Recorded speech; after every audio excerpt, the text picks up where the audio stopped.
Welcome, welcome to the David Wilcock Show.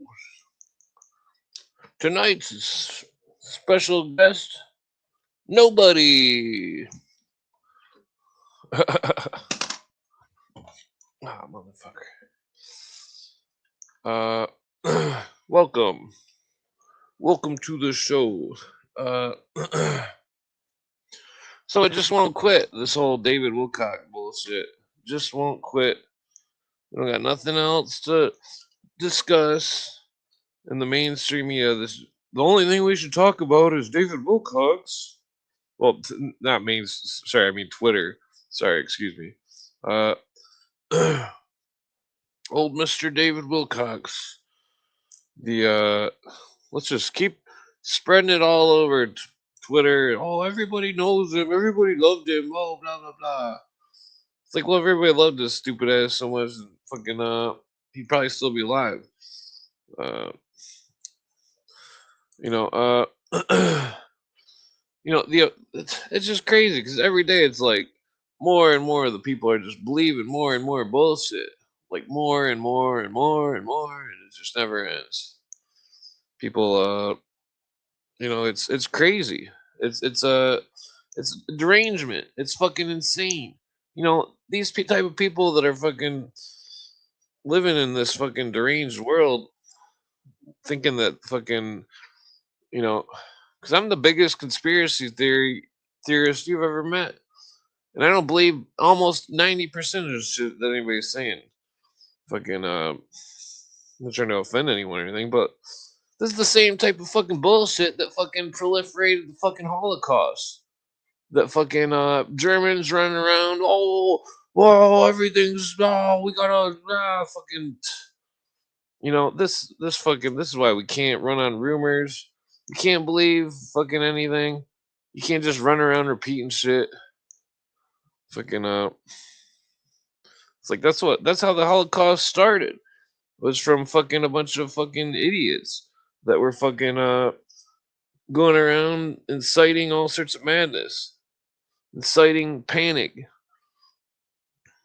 I mean, it's not fucking brain surgery. Uh, Human nature. It's fucking garbage. People are idiots. They fucking they don't believe that.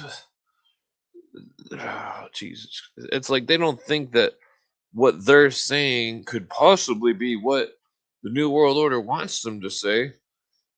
They're just fucking brain dead. That's why it just boils my blood because it's like people. That's how the fucking Holocaust started.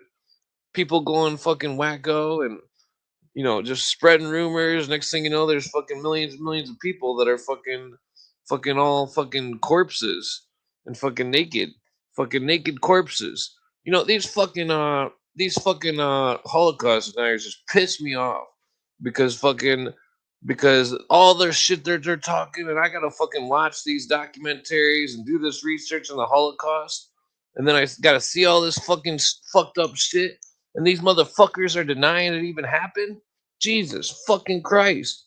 If you watch the fucking what is it? Watch the movie Night and Fog. Watch it. Watch it. And see the fucking death. It's not a fucking joke. Fucking watch it. Because, it's just ridiculous. These people talking about they're Christians, but they don't believe in the Holocaust. They don't care if people died. Fuck that. That's fucking bullshit. That's fucking absolute bullshit. There's that's why I'm always saying that fucking Christianity ain't Christianity. People think it is, but if they thought it was, then why are all these fucking people so fucking goddamn fucking heartless? I'm not bashing on anybody personally. I'm just saying. It's like, what the fuck? Thou shalt not murder. Millions of people got murdered. And all these fake Christians who don't believe the Holocaust is real. It doesn't even matter if it's real or not. It's like the fact that they have no human compassion. They're always arguing about the numbers. It doesn't matter what the fucking number is. I guarantee the number is 6 million. The fucking people all, oh, I think it was only half that. It doesn't matter. People died. And if you're a Christian, you should feel sad when people die. Not fucking deny that it even happened. I mean, that's fucking ridiculous. And that fucking some of these fucking Holocaust videos are so fucked up. The internet and their fucking madness, it just pisses me off. Fucking sitting there denying shit. You deny shit till you're in the fucking Nuremberg trials. Uh, this is a scene from that movie, Night and Fog. I'm not gonna play too much because it's too fucked up. Too fucked up. Too fucked up. And it's not even a fucking very long film. It's just so fucked up because it's look at all those glasses. Look at all those fucking combs. Look at all those fucking. I don't know what that is. I'm gonna have to pause it here because it gets too gory here. See, when the fucking World War II happened, they went to the camps and there's fucking dead bodies laying every fucking where, and fucking you know the it's no wonder that the fucking soldiers that fucking went to World War II didn't want to talk about that shit.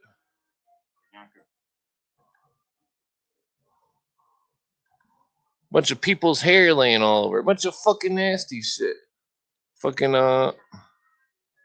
you know, it's just absolutely fucking disgusting. People denying the Holocaust, denying that fucking crazy people tried to kill the leader of our country. Where the fuck is this? This is just a fuck. This video is fucked up. This is just they're just keep on scrolling on this giant fucking pile of human hair from all the fucking dead bodies that were fucking killed in fucking Nazi Germany. Uh, where the where the fuck is all the skulls at? Yeah, see, look at it. It's a fucking massive pile of human hair. Just imagine being some kind of soldier walking up to that shit, fucking Germany. Uh, I'm not even gonna get into all this. See, people are denying the Holocaust. What the fuck is this? The biggest fucking pile of human skeletons you've ever fucking seen? I can't even play this film on here because it's too fucked up.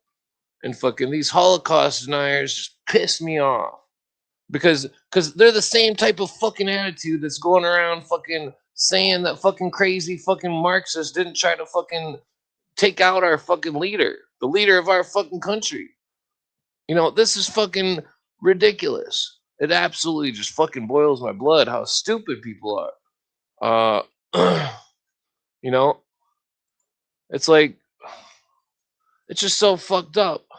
People going around denying that fucking David Wilcock didn't commit suicide. My fucking ass, he didn't. You fucking look at his posts, hear the fucking camber in his voice, listen to the fucking 911 call. Bullshit. That motherfucker was fucked up. Mental illness is fucking literally, literally fucking just over the minds of so many people that they don't think clear, they don't see things right, they don't understand what the fuck is going on in the world. Uh, it's sorry for all the cussing. I don't mean to cuss so much. It's just fucked up. It's just absolutely fucked up. You know.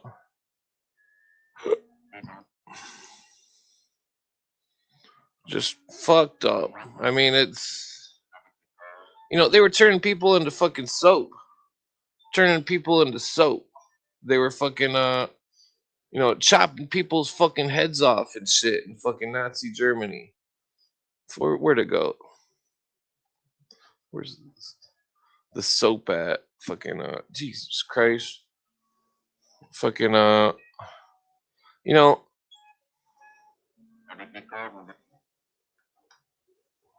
this film was this film is just so fucked up. You know, I never watched none of that Faces of Death shit when I was young because I'm not a fucking wacko. And that fucking I don't like to see fucking that type of shit.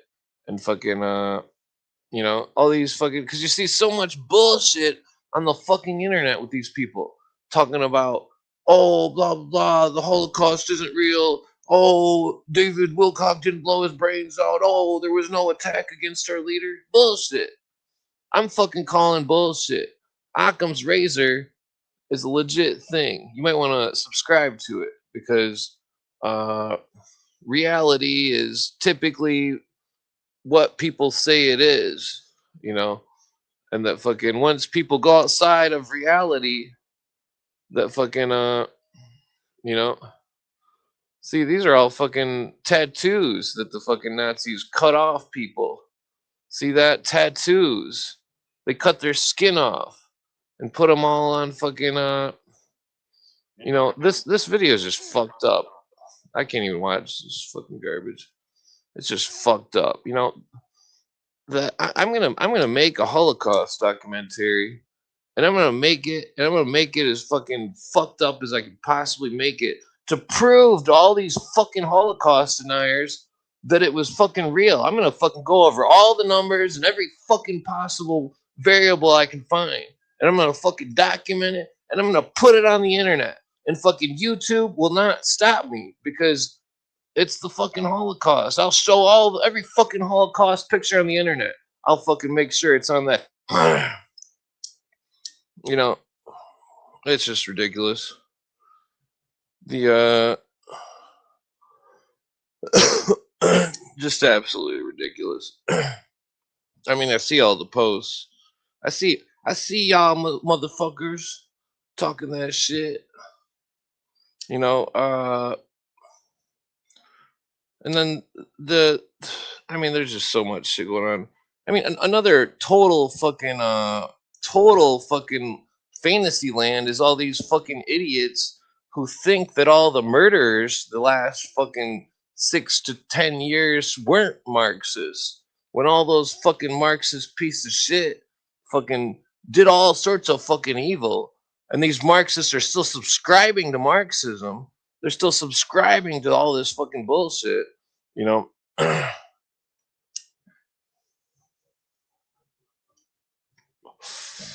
And the Illuminati conspiracy with socialism and communism and world government, Freemasonry, people get very confused when they only know pieces of the puzzle because that's what they're running on, fumes. They're running on fumes. They don't have real gas. They only got pieces of the puzzle.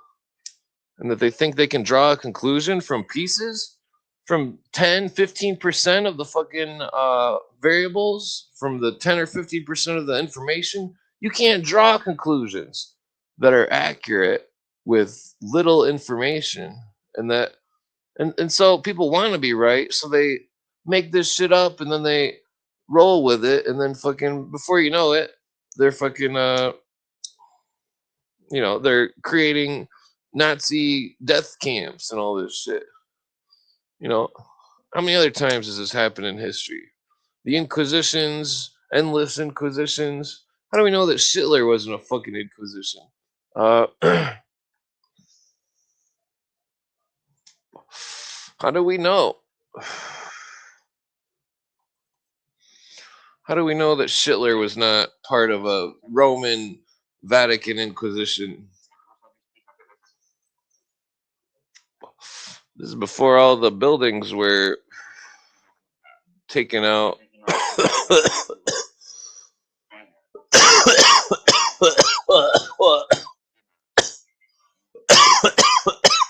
Whoa, excuse me. Why is it so fucking hot in here? I guess it's not. I just ate some soup. There's. I can't even show the fucking video of this shit because it's too fucked up. I mean, too fucked up. fucking it's like people just fucking, and this is like the least, this is like the PG part right here, me freezing it on there, fucking this fucking Holocaust movie, you know, documentary, excuse me. Uh, it's like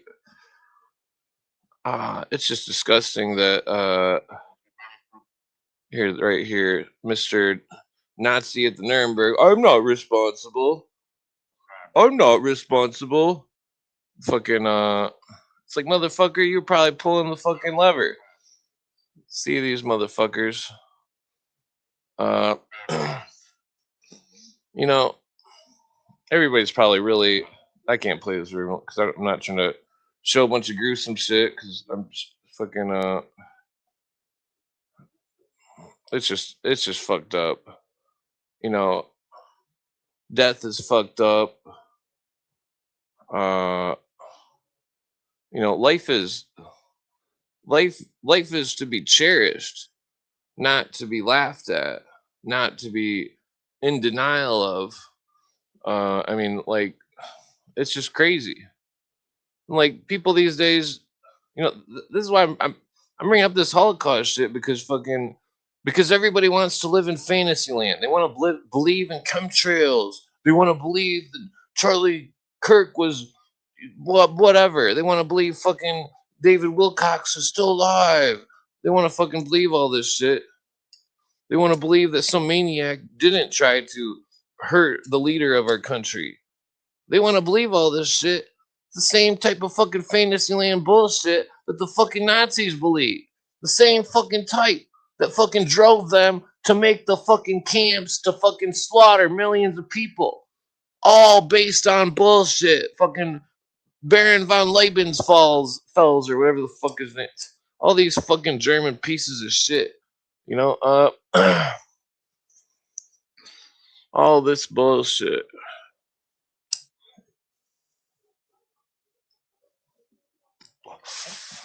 All this bullshit. How much bullshit will someone believe? How much? How much bullshit will someone believe? When people don't believe the Holocaust is real, they're believing bullshit because I've dug into it this last year just because I'm sick of hearing people talk about it, and I want to prove that what they're saying is wrong, and I can prove many things that they say, almost everything that they try to argue, because I've looked it up and I've looked in the fucking, yeah, people are not, zero viewers. Why? Because I'm talking real shit. Fuck you, people. Fuck you. Just people are just so fucking retarded. You know, this whole thing is so fucked up because it all involves the fucking it's all relevant. Scottish Rite, the Nazis, the fucking theosophy, it's all relevant. It's all relevant. Why? Because it's a vast conspiracy that spreads for hundreds of years. That's why it's relevant. In case you just showed up, I was just calling out all the Holocaust deniers for being fucking idiots. And if you want to believe in chemtrails, if you want to believe that David Wilcox is still alive, and if you want to believe that fucking no crazy person tried to hurt our leader, then you might as well go join the Nazis, because that's the same type of shit that they were believing before the fucking Nazis were invented, or before they went mainstream. I'm trying to sit here and be a skeptic. I'm trying to sit here and look at facts, and people come on just spewing rumors. They'll say, oh, this and that, and then they'll just spew some kind of rumor, even though they just said they don't believe in rumors. It's like, well, Well, where's the verification on these people, quote unquote, eating babies? Let's see the fucking evidence. Let's see where they say what pizza means in their fucking Epstein bullshit.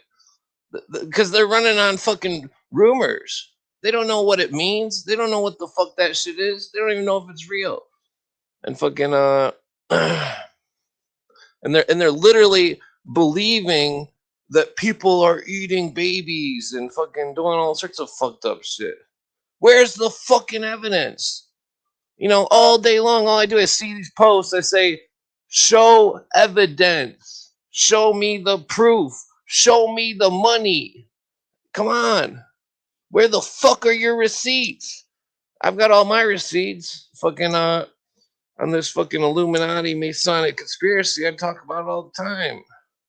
But I'm talking in a long form, and people can't fucking sit there and listen because they're so fucking childish. Fucking Jesus. Fucking brain fart. Because it's like uh people are gonna have to learn to fucking concentrate. Sit down and concentrate and think. Think. Sit there and think. Don't just fucking let your mind just wander off to any other fucking place. You gotta think. Use it. Fucking use your brain. Like fucking, oh, it just pisses me off. It's just so fucking ridiculous. It's like, when in time will people use reason? I see all these people on the net arguing about our founding fathers. Oh, they wanted to make something bad out of an age of reason. What the fuck is wrong with an age of reason?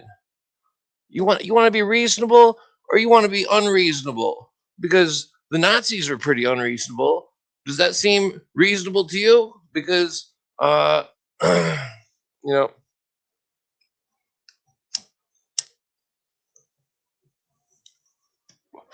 it's just nonstop posts of all such bullshit.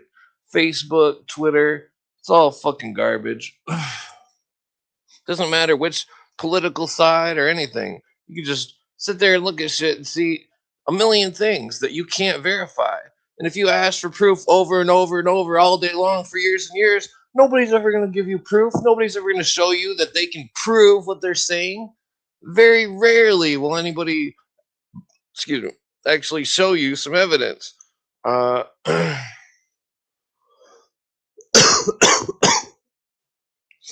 it's like I was showing clips of this Holocaust film, Night and Fog, and all my viewers went away. All my viewers went away because they all want to deny the Holocaust, but they don't want to fucking see it. They don't want to fucking see it. They don't want to look at that shit, and I don't want to look at that shit. And fucking, it's like, I don't know what the fuck is up with motherfuckers. You know, it's like motherfuckers want to make their bed and not lay in it. Like, where's the receipts? Where's the receipts? All these people talking. Where's the receipts? Where's the receipts? Because I dig for receipts on history and all this stuff, and uh, there's people going around right now that think that World War II veterans are lying about what they've seen in the Holocaust when they went to those camps. People literally believe that. They literally are calling old World War II veterans liars. Because there's endless amounts of videos of World War II veterans talking about the fucking dead bodies and the fucking the starving people hanging on fences and shit, dead, fucking dead bodies everywhere, fucking heads and shit laying all over. Like fucking just imagine if you were a soldier and you walked into a Nazi fucking death camp and you seen all that shit, and fucking, and these people were starving and they're standing there just fucking frail as a fucking feather, and fucking it's just I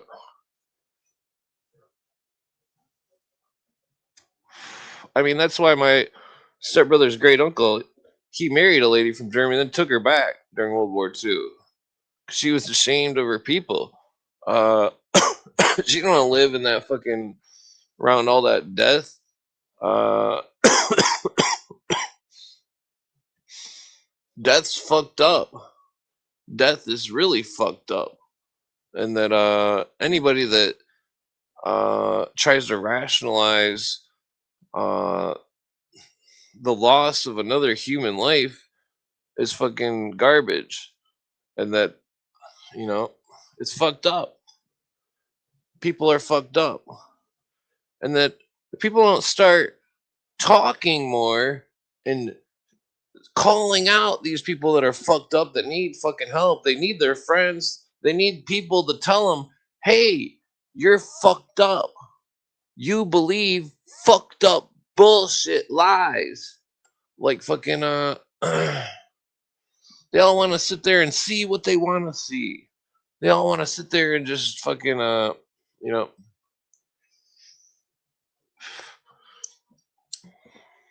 see, I've been studying this Masonic Illuminati conspiracy for 20 years almost, and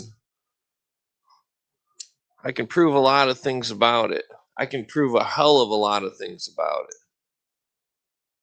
but I can't fully prove it. And I guarantee that many other people cannot fully prove anything that they're saying. And that I'm one of the few that admits it.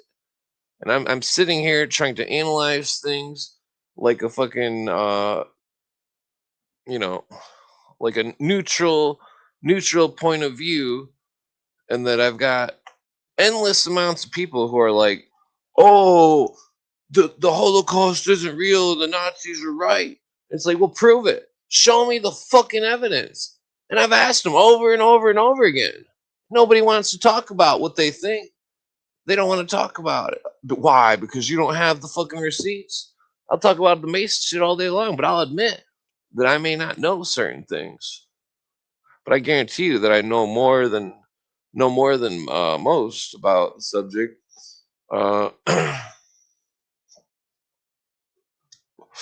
It's like this stupid motherfucker on Twitter that blocked me the other day. They were going, "Hitler was a Mason." That's what they were saying. I said, "Oh, prove it." They said, "Watch this video." I said, "Where in the video does it say he's a Mason?" You know, they didn't have any evidence. That you could tell they didn't understand the conspiracy. They're all just walking. They can't even put it in their own fucking words. If somebody can't put something in their own words, that means they don't understand. So you can take any of these little Marxists and all their little fucking rhetoric, and you ask them about their rhetoric, they'll spew their regurgitated memorized bullshit. Then you ask them straight up, "Can you please explain that in your own words?" And 9 times out of 10, they cannot. They cannot explain it.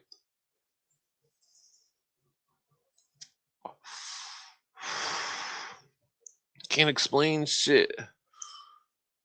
Then you talk to these occultists, and I need a fucking breath mint. Well, you talk to these fucking occultists, and it's like they want to try to talk in surrealism and play games with you. It's like, all right, motherfucker, if you can't just say what you're trying to say, then don't even fucking say it. Like, I don't need some kind of poetic fucking bullshit if you can't fucking legitimize what you're trying to say.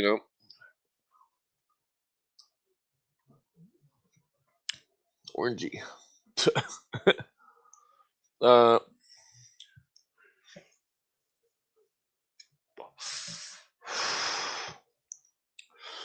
the world, the world. Somebody commented on my video. They said David Wilcock's still alive. He wasn't suicidal. And it's like, motherfucker, what the fuck was the point of me telling a big long story about people that I knew who were acting the same fucking way that fucking committed suicide that fucking were crazy, fucking batshit crazy, and fucking, that poor motherfucker needed some help. He needed some help. David Wilcock needed help, and that all the people around him were glorifying his insanity. Tell us more about the aliens. Ooh. You know,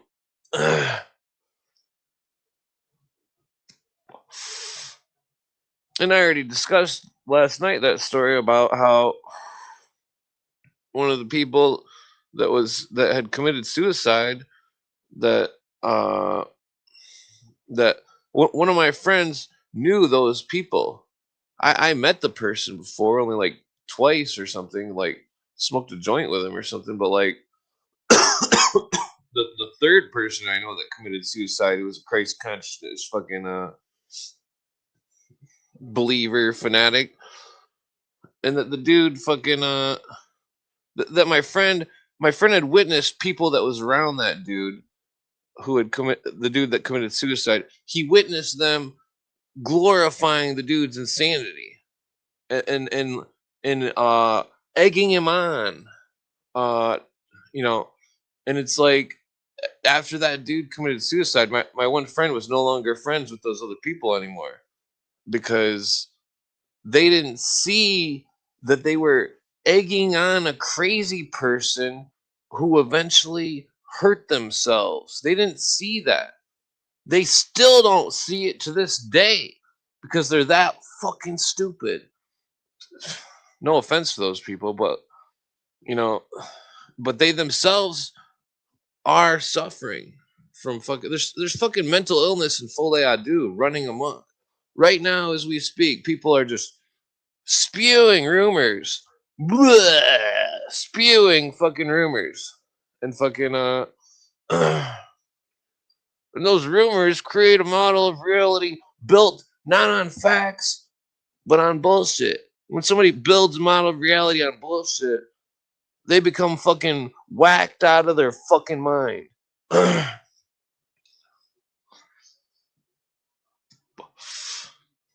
what I was talking about. What people, when I study stuff, I'm talking about what other people believe. I very, very rarely talk about what I really believe, because it's nobody's fucking business.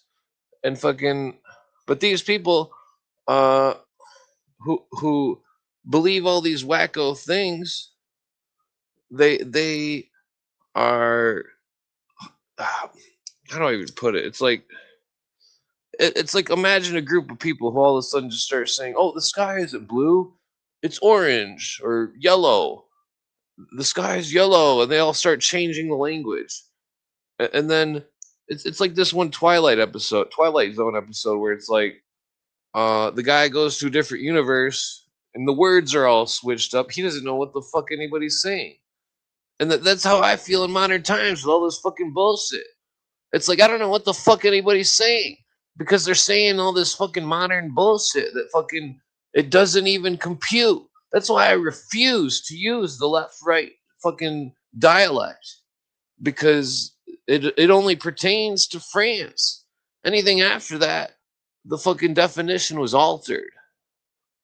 And by whom? I'm not gonna sit there and fucking, every time somebody brings up left and right, then explain how the fuck it was altered this year, this blah blah over time, and now fucking everybody believes something that it never meant in the original form or in the between forms. And it's like, this is all when people take words and they manipulate them. This is all evidence of lies. People have to change the definitions of the words to conform to their lies. Why do you think they turned that? They changed the classification on what a vaccine is. They started saying that gene therapy was included. Well, is it? Or should gene therapy still be called gene therapy? Because I think that should be the case. All this mislabeling. Imagine you had a map but everything on the map was written in one language and you couldn't read it because you everything you believed in was fucking mislabeled and you believed it. And so then therefore you're trying to navigate this metaphorical map and that you can't even get anywheres. You think you're going one way but you're going the other. You think you're helping people but you're hurting them. Uh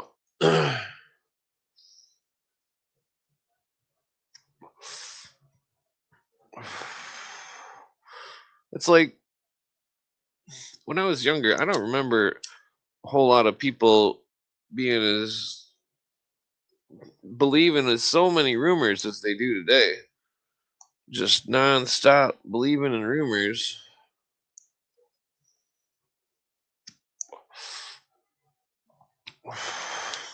You know, the only rumor I ever remember hearing was the Richard Gere gerbil thing in the '90s. That's like the only rumor that I can remember from the '90s. Besides, like, like there's the person thinking that they were in a glass of orange juice. That rumor of the se- second. There's been a lot of rumors going on.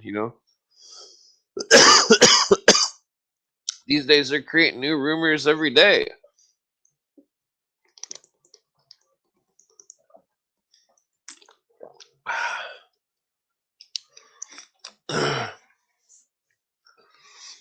It's like it's kind of like how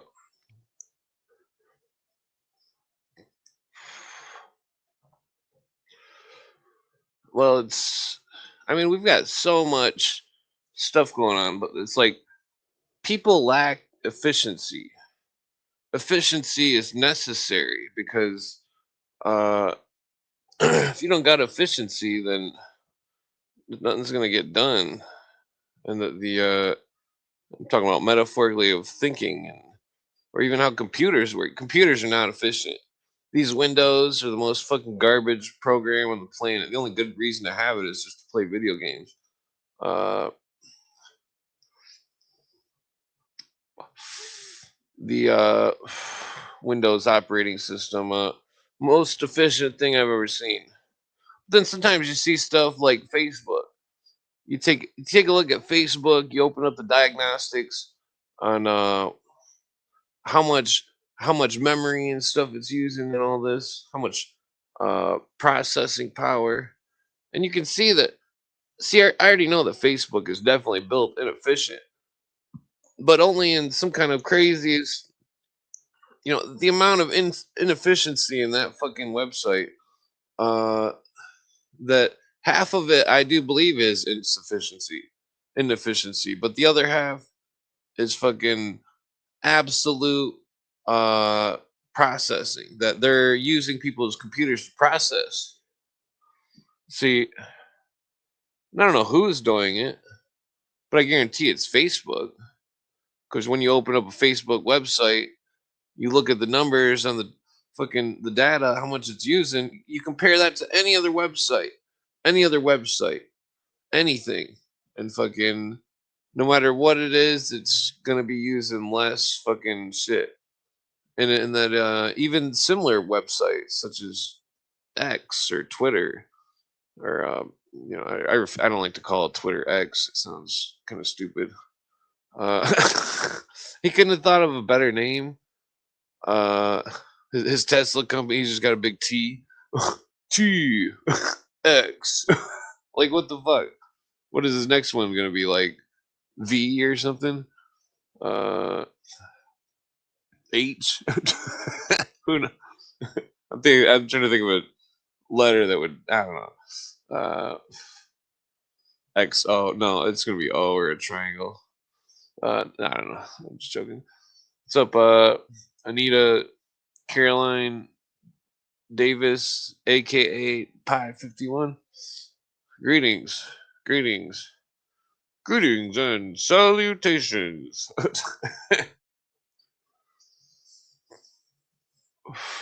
you know, uh, People are probably mad because,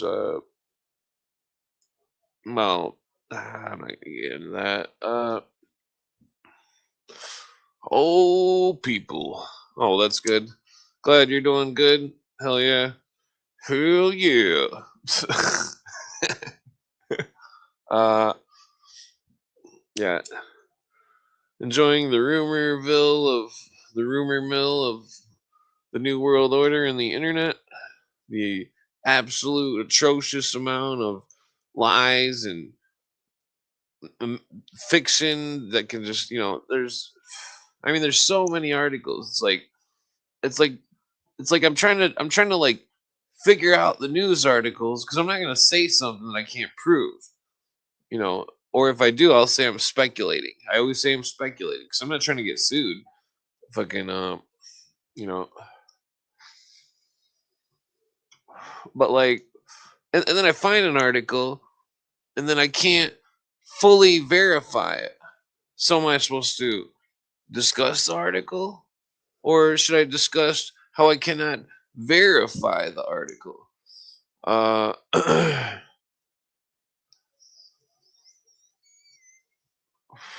Because I mean, there's so many stuff like that. Where sometimes it's more along the lines of you can't verify it because it's deeply hidden, such as certain law conspiracies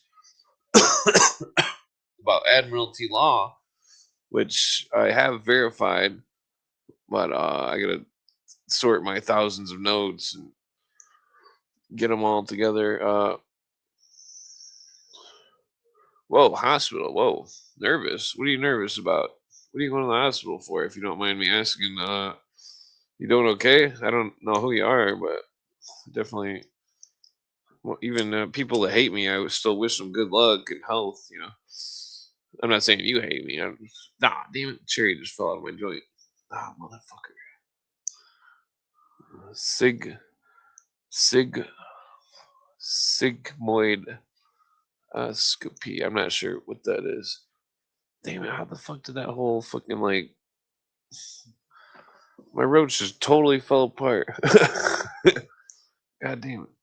Uh, what is the condition that you're experiencing? If you don't mind me asking, what's the disease or whatever? Uh,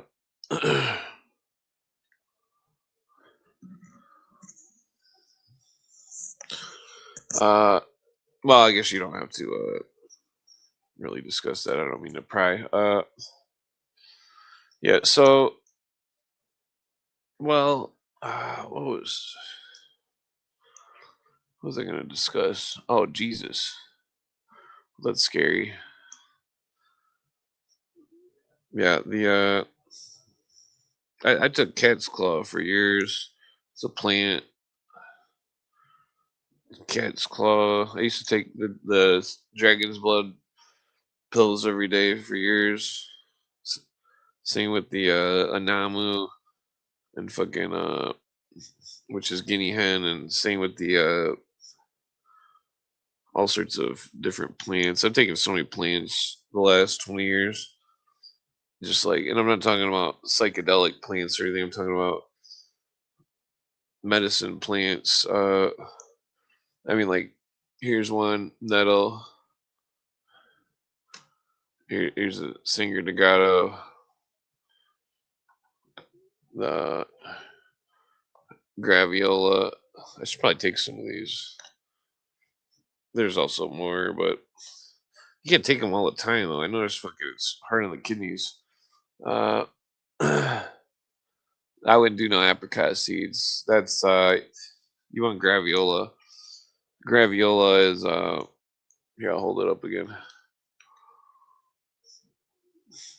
I'm not saying that it can or can't or can do anything.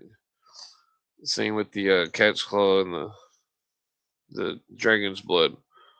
But all I can do is tell you a story, and I would definitely make sure you go to the doctor and stuff. Do what the hell they tell you. But like my mom, she was she had a tumor in her lung, and it was the size of a golf ball. And she came over. This is like 5 years ago. She came over and she said she had a will. She made me sign it or something, and she was crying. And I'm like, "What the fuck is wrong?" and she's like, I got a tumor, and fucking and then I had the plants, and fucking I gave her a bottle of the graviola, and I gave her a bottle of the. Well, hold on, let me. There's more to the story. She said that she had an MRI. There was a tumor the size of a golf ball in her lung. She said she was getting surgery in 20, 28 days, I think she said, or 26 days or something. I think it was 27 days. And then I gave her a bottle of the cat's claw pills, and then I gave her a bottle of the Sangre de Grotto, the dragon's blood, but she quit taking that one like after 2 weeks because it was hard on her kidneys. And then but I also gave her a bottle of the cat's claw, graviola, and Sangre de Grotto, or dragon's blood. I gave her those 3 bottles of shit, and I told her to take 6 of them a day, fucking or 4 or something. I'm not saying that anybody should do this. Keep in mind, because but so and that and then like a month later, her surgery came, and she was taking the plant medicines religiously, uh the graviola and stuff, like 3 at breakfast or 2 at breakfast with the graviola, 2 at, well, maybe it was, well, I can't remember if I told her to take 4, and then if she took 2 more, I don't know, because it depends on how much you weigh and stuff, but like it's just a plant. It's not gonna wouldn't hurt anybody. I mean, you can buy it over the counter and stuff, but like so anyways, 28 days or so went by, and she got the surgery, and then she came over after the surgery after a few days or whatever, and she said that this is her exact words. She said, "The doctor cut me open and didn't find the tumor. The tumor was gone, and then they sewed me back up." That's what she said. And then I can't say anything more about the story. I can't say what I think about the story. Uh, legally, well, I can say this. Legally, I can't say that I think those 3 plants got rid of her tumor. I can't legally say that. Or I can't, well, no, I can legally say that I can't legally say it. Aha! You thought I was stoned. Uh, yeah, so I can't say that those 3 plants, or I can't say that I think those 3 plants healed her. I mean, not, I used to, it's like I was taking the cat's claw for ulcers. And fucking, it's like I kept taking it for so long. I haven't been taking it lately because fucking, I think I had too many, what is that called? It's like this, some kind of stuff that builds up in your kidneys or something. It's in coffee and chocolate and stuff. I just drank way too much chocolate coffee over the years, and I can't think of what it's called. But I try to stay away from coffee and chocolate and certain foods and stuff. I did eat like a handful of chocolate tonight, but what is that called? I can't think of what it's called. But anyways, so I was taking the cat's claw for that, but then I realized the cat's claw bark had that in it, and which made, which was, anyways, it's something similar. It's chocolate. It doesn't bother most people, but like I was probably pretty dehydrated too when I was taking it. So, but like when I was taking the cat's claw, I had a cyst on my ankle. It was like a big cyst. You couldn't really see it though, because it was like, you know, but like, I mean, you could see it if you were looking, but like it wasn't like sticking out because it was right on the right on the like the part of your ankle right there. Uh, but after taking the cat's claw for a long time, it started to go away, and then it's like, I mean, it's like completely gone now. Yeah, like I can feel my tendons and stuff there. It's like completely gone. I mean, I still got one on my hand, but you can't really see it. I don't know if you can see it right there. It's like a some kind of cyst or something, but it's like right there. Yeah, you can't really see it. You can see it if I think, yeah, right there. See, it's from playing guitar too much. But I mean, it's went down. It's went. I don't know. My friend said he took a book and smashed his hand. I was like, damn, that's hardcore. That doesn't sound smart. He said he was at work at a factory, I don't know if he said he did it, but he said somebody else had a big cyst on their hand. They just put their hand in their book and just smashed it. I heard the story. I was like, "Holy shit, that's hardcore!" I would not do that. Nah, I don't know. I mean, why does my camera always freeze? Uh,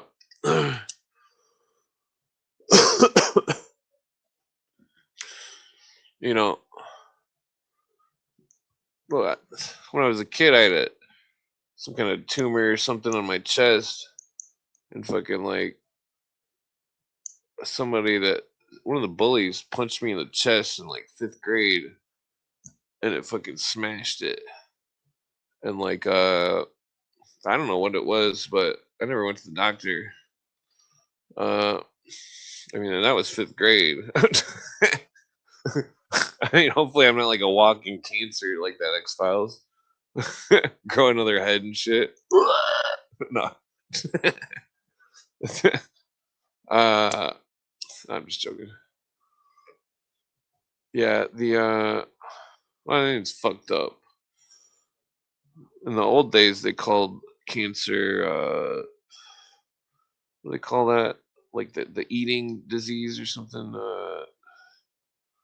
No, they called it I cannot think of the word. It's like consumption. That's what it's called. Consumption disease. Uh,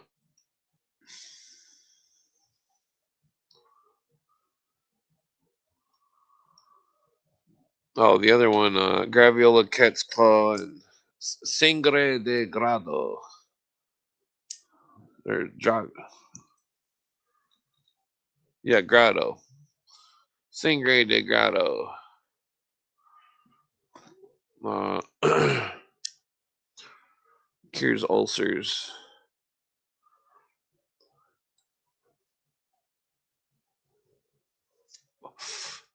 It's crazy because like my stepdad, who's married to my mom, it's like he knew she took the plans, and that when they did the surgery, the tumor was gone out of her lung. But like when he got cancer in his stomach, he absolutely refused to try to take any plants or drink any tea whatsoever. And I was like, "You're fucking crazy." I was like, if I had something wrong with me, I'd try anything to fucking, you know, fix it. Fucking anything. Well, I mean not anything, but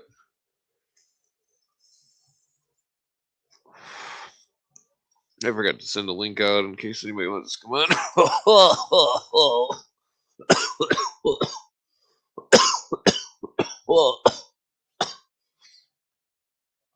I've only got like 5 joints left of this purple weed. That'll be all she wrote.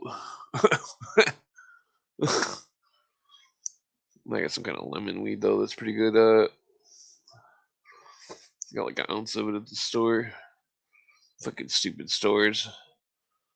Uh,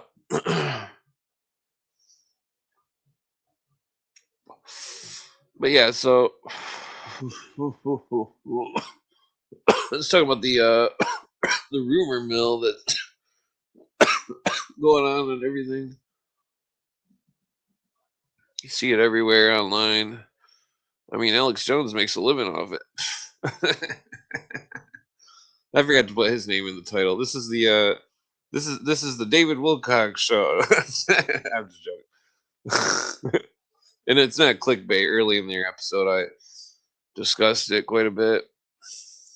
Plus, the last like 3 episodes, I've discussed it because I just keep seeing it on the Twitter feed. It's like, man, these people will just not let this go. They're all running on rumors.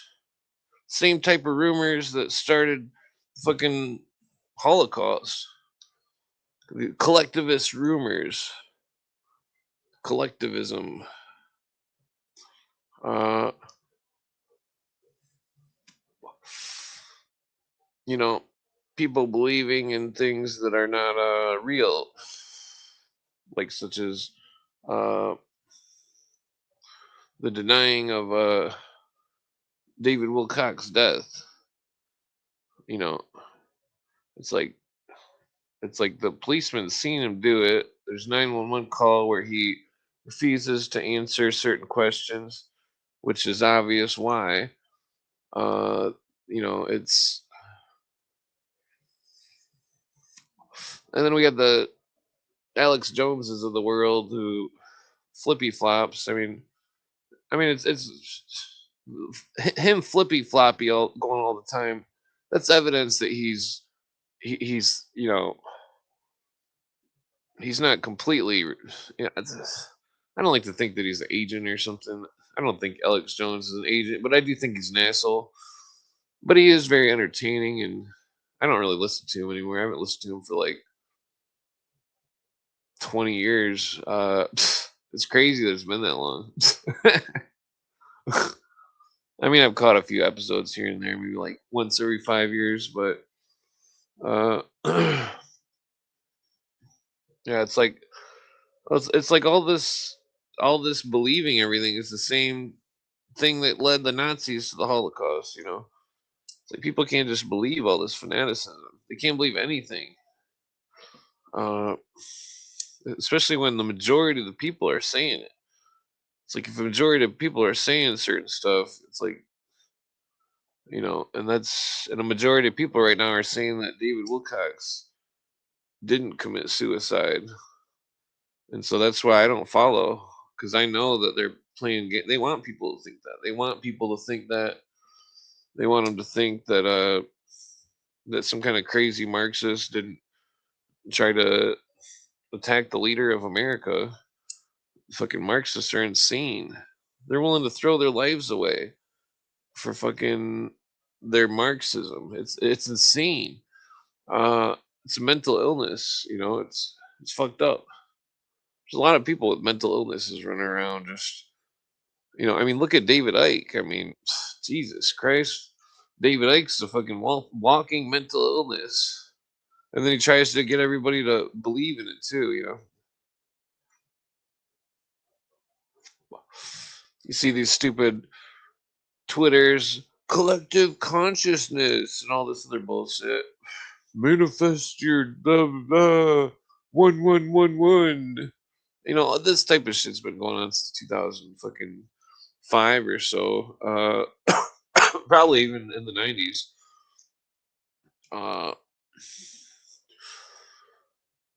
but I mean, these scientists that are disappearing. I would bet money if I did a full look at all of them that they're probably all fucking like equivalent to Scientologists. They're all probably all got their own different wacko shit. It's like damn,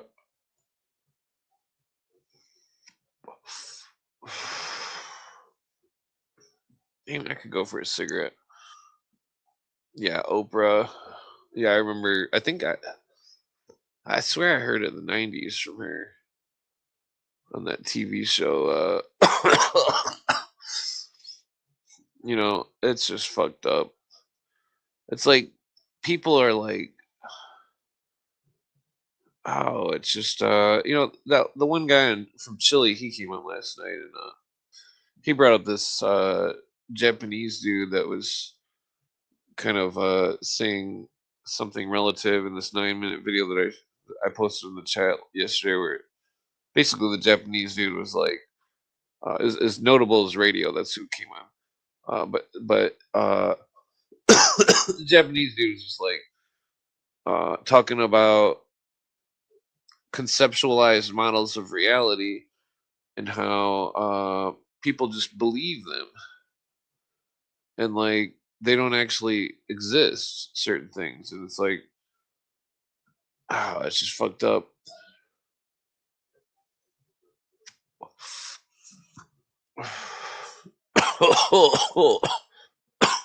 Excuse me. I mean, it all got me. It all got me. I was very annoyed at the beginning of the podcast because all of the people denying the Holocaust. I was trying to look for some good Holocaust documentaries. I found one called Night and Fog. Definitely really fucked up documentary. Uh, it's done by a Frenchman. Excuse me. I think I need to open the window. Whew. Trying to see if I guess. Yeah, I better open the window. I smoked a joint already. 1 second. Let me just I'll put something on while I'm opening the window. Let's see. Whoa, excuse me.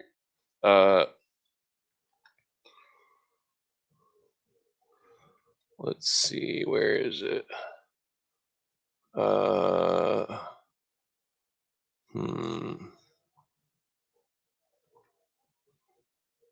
Well, I guess I'm gonna. What should I put on? Damn it, this is taking too long. All right, sorry about the delay. Okay, I'm not. I'm just gonna. I'm just gonna open the window real quick. I'll be right back.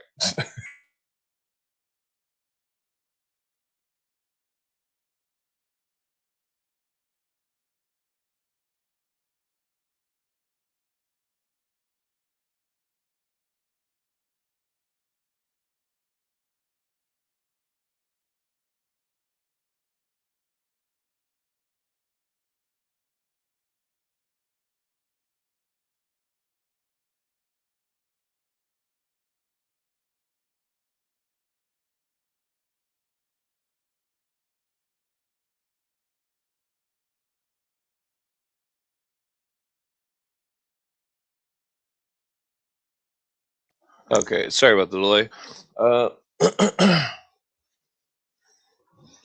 Damn it. Some of the cord on this thing has been like fucking rolled over by this chair like a million times.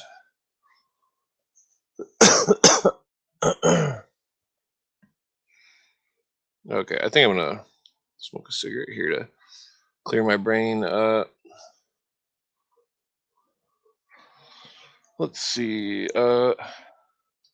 Yeah, so maybe I do have to finish this Iran article.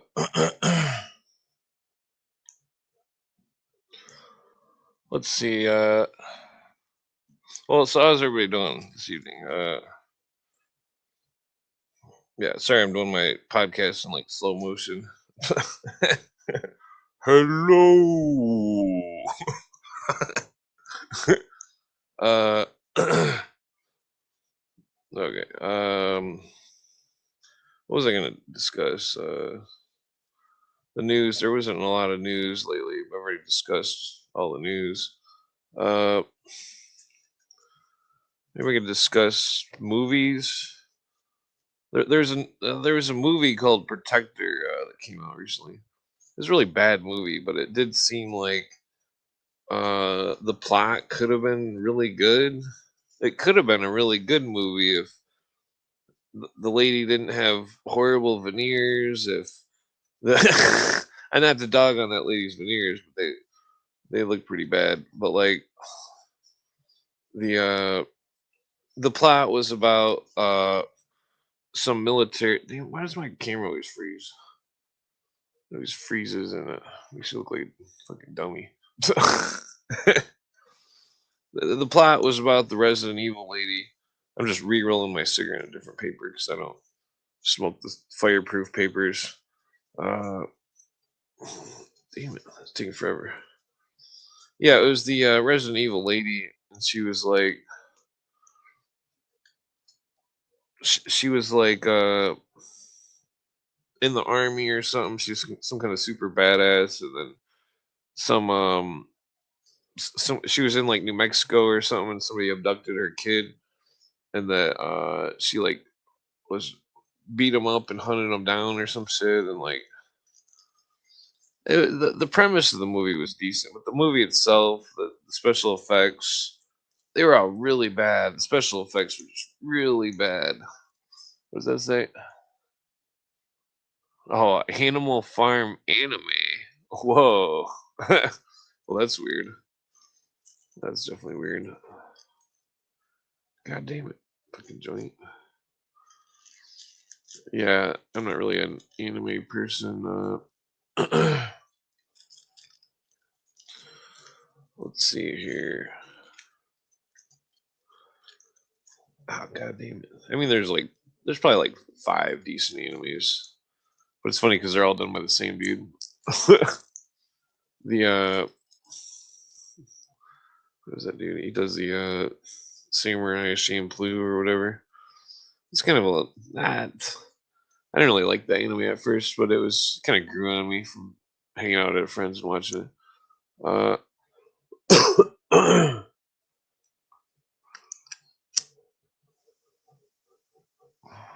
I don't know. I just wish I never forgot how to speak Japanese. I mean, Jesus Christ. If I could talk Japanese, I'd have a badass job. I mean, that's obvious.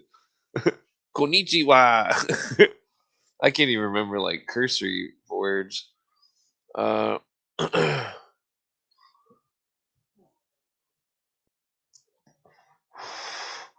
where does the turn?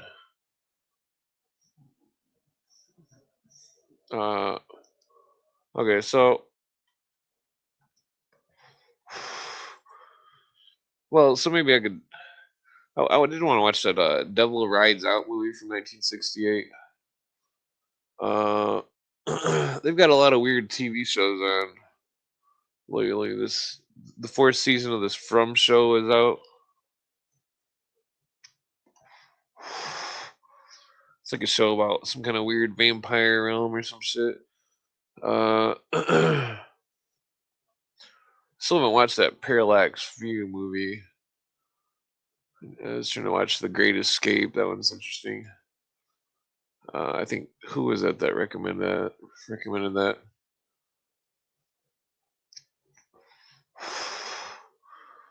They had a. I still haven't. Well, I watched the Project Hail Mary movie, and then I couldn't. I didn't really see any occultism in it. I'm not sure if there was surrealism because I was so stoned when I was watching it.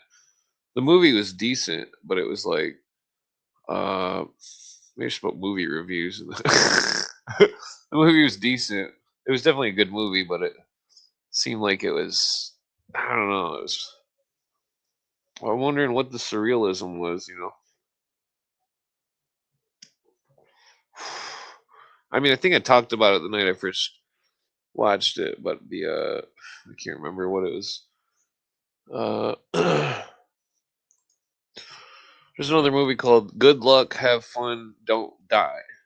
In 2026, it was a movie that was another one of these like Scientologist type movies.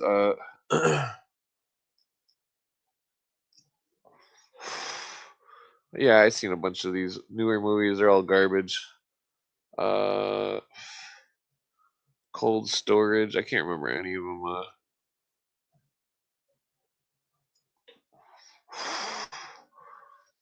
But I still haven't watched that Wild Palms thing that one dude suggested. What's his name? That army dude that came on that has his Patriot Radio or some shit. I don't remember what it's called.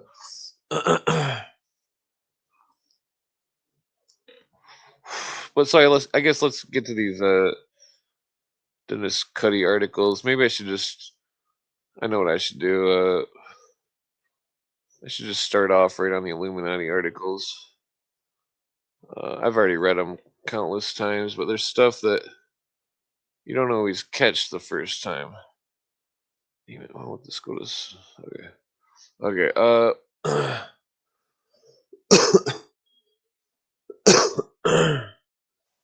Well, I don't know if I should go over that.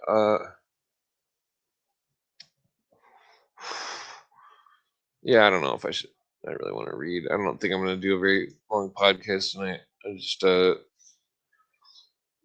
helped somebody. We had an extra bed and we gave it to somebody, and it was really heavy. I moved it by myself because everybody else was injured. Uh, well, not injured, but I'm not going to make my girlfriend help me because she was in a car accident like a year ago in Chicago, and that well, I guess then we were giving it to her friend who was also in the car. So I'm like, just picking up this thing, it was heavy as fuck. Fucking like some kind of NASA space foam, weighed like a fucking ton. Uh, yeah. So, well, for some reason my back feels pretty decent, but I don't want to like mess it up. I got to make sure that you know. I thought about like making like karate classes or some shit where like we all practice karate. Or maybe like I don't know, maybe like nature walks or something. I don't know. My friends had a good idea because I'm always feeding the possum. They said that I should set up a camera with a motion sensor that has a live feed for whenever the possum comes, and then I put the possum camera on the YouTube, and have because I always give the possum mixed nuts and stuff like cashews and peanuts and shit. Because then if I give cats the cat food, the wild cats don't eat all the peanuts, so then the possum comes and eats the peanuts. It's brilliant. uh, yeah, I don't know. I'm just out here feeding all the wildlife. I don't know. Well, I figure bring good luck. Well, my mom gave me this big thing of mixed nuts, and I swear they're like stale or something. I don't know. I ate some of them, got the shits, and I was like, I ain't eating these. Fucking some kind of weird off-brand that I don't eat. I don't eat whatchamacallit. If it's got what is that called? The salt stuff. They put it in everything. Especially like Chinese food. I'll eat Chinese food like maybe like once every year on Christmas or something. But what is that called? GM something or MSG? That's it. Yeah, I think that they had MSG in it. That's why I wasn't eating it. Nobody else is eating it, so it's like, well, yeah, fucking MSG. My friend had this big argument like MSG isn't bad, blah blah. It's like, well, it fucks me up. It might not fuck you up, but it fucks me up, so I can't eat that shit.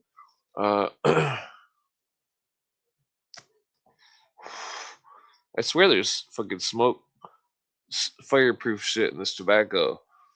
Uh, because usually I buy the bags and like they say that it's only thicker papers or something, but like I don't know. Whenever I smoke my girlfriend's cigarettes, even with the re-rolled paper, it still seems like it's weird. There's something about it. I mean, I should probably just relit my joint, but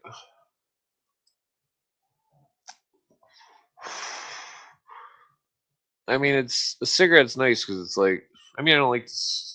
I'm definitely quitting, but like, I don't know. It just when you're all stressed out thinking about all this bullshit, it's like a cigarette is, you know, I can see why that Andrew, what's his name, smokes so many cigarettes, but he should definitely quit. Uh,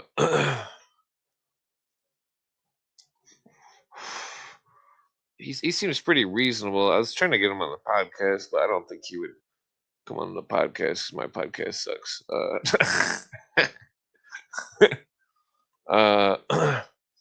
Yeah, for some reason, all the night people aren't awake. Maybe I can send out some more invites and get somebody on here. I think I scared off all the viewers earlier because I was showing clips from that video. What's it called? That Holocaust video from like 1954 that was all fucked up. And I didn't even show the fucked up parts. I mean, there's a giant fucking mountain of hair that was like fucking disgusting. They were showing it on the old military films or whatever in that video. What the fuck was that called? Hold on, I gotta remember what that's called again. Oops, wrong folder. Uh, Night and Fog. That's what it's called. Night and Fog. Definitely suggest you watch it, but don't watch it if you're squeamish because it's really, really gross. Uh, I was gonna send out links here.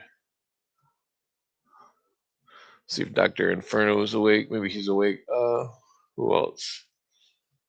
Yeah, maybe Donut's awake. I'll send him an invite. He's been sick though, so I don't think he'll. Uh, what was Let's see. I don't think anybody else will be awake.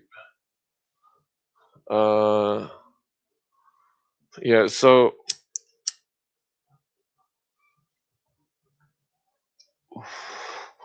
oh yeah, yeah. That video is fucked up. All those skulls and stuff, decapitations. That video's because I never watched those. Uh, what are those fucked up videos everybody watched in the 80s and 90s? They would rent them at the rental store. Faces of Death. I never seen any of those, and like seeing that type of stuff is just nasty. Uh,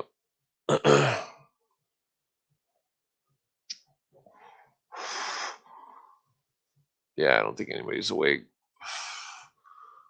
But yeah, so because I've seen other films and stuff, and I'm just gonna straight up make a Holocaust documentary. I'm gonna get every Holocaust video, every picture. I'm gonna throw it on the screen, and then we're gonna all discuss it, and we're gonna make sure Harry's there, because yeah.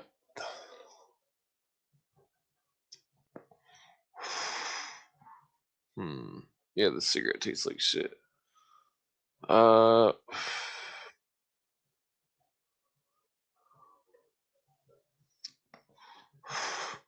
So Weishaupt, he believed that he had developed a plan. This is Dennis Cuddy that could not be stopped, saying, "Quote: My means are effectual and irresistible. Our secret association works in a way that nothing can withstand." End quote. Nothing can withstand. Uh, you gotta remember that Ruby Ridge guy was part of that Phoenix thing, and that Cooper says that Bobo Grits tried to unalive the Ruby Ridge guy. And if you notice, the guy that the sniper that killed the lady holding the baby was never charged. Some Asian dude, and that fucking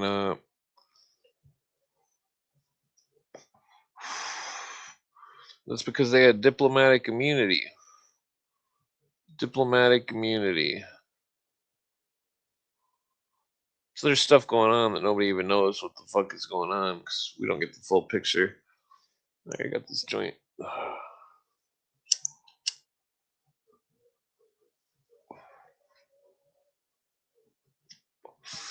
Because see, when the intelligence agencies found all these secret societies, they started digging into them, and that they used the same type of compartmentalization. That's where they got it from. Uh,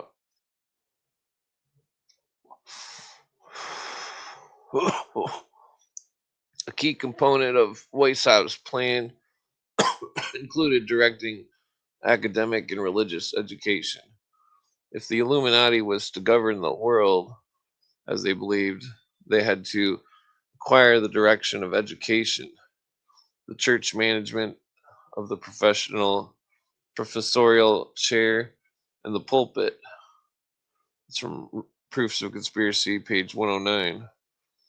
The Illuminati secret correspondence, Robeson found their quote instruction B for the whole degree of regent, end quote, that included winning quote the common people in every corner.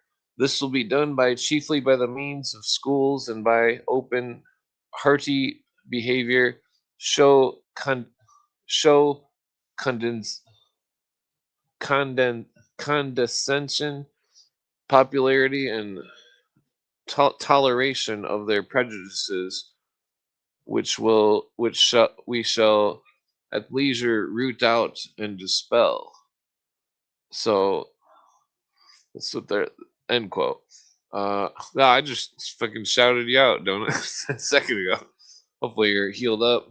Uh, I sent an invite if you want to come on and smoke some weed with me, even though you don't smoke. Uh, you can watch me smoke some weed. Where's this at? So, Friedrich Christoph Schlosser's book, History of the 18th Century and the 19th, end of the 19th till the overthrow of the French Empire, with particular reference to mental cultivation and progress, written in 1845, volume 4. Uh, the Illuminati was particularly interested in princes declaring that their, quote, grand object shall be to disseminate true knowledge among classes and to bring the ruling princes under guardianship of the order, end quote. That's what they did with all those royal families.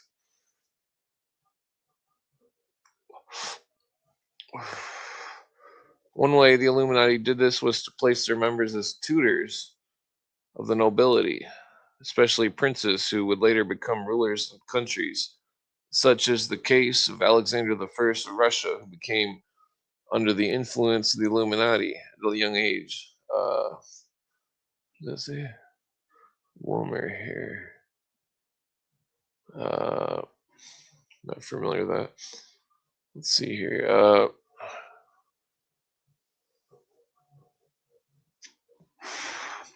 The secret correspondence of the Illuminati also revealed their plan to use the liberation of women for their purposes.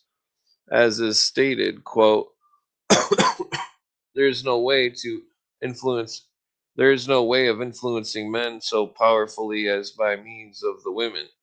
These should therefore be our chief study. We should insinuate ourselves into their good opinion, give them hints of emancipation from tyranny of public opinion and of standing up for themselves. It will be an immense relief to their enslaved minds to be freed from any one bond of restraint, and it will fire them more and cause them to work for us with zeal without knowing that they do so, for they will only be indulging their own desire of personal admiration, end quote.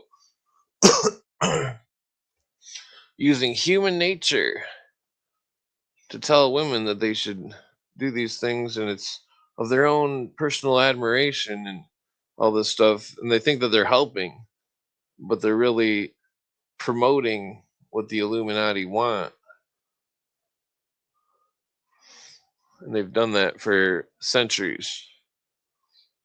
Uh, Concerning religious education, Terry Mellon's son of the online Illuminati conspiracy archives said, quote, Weishaupt and his control turned Jesus into a socialist revolutionary, representing him as a secret society adept who came to preach egalitarian virtue, end quote.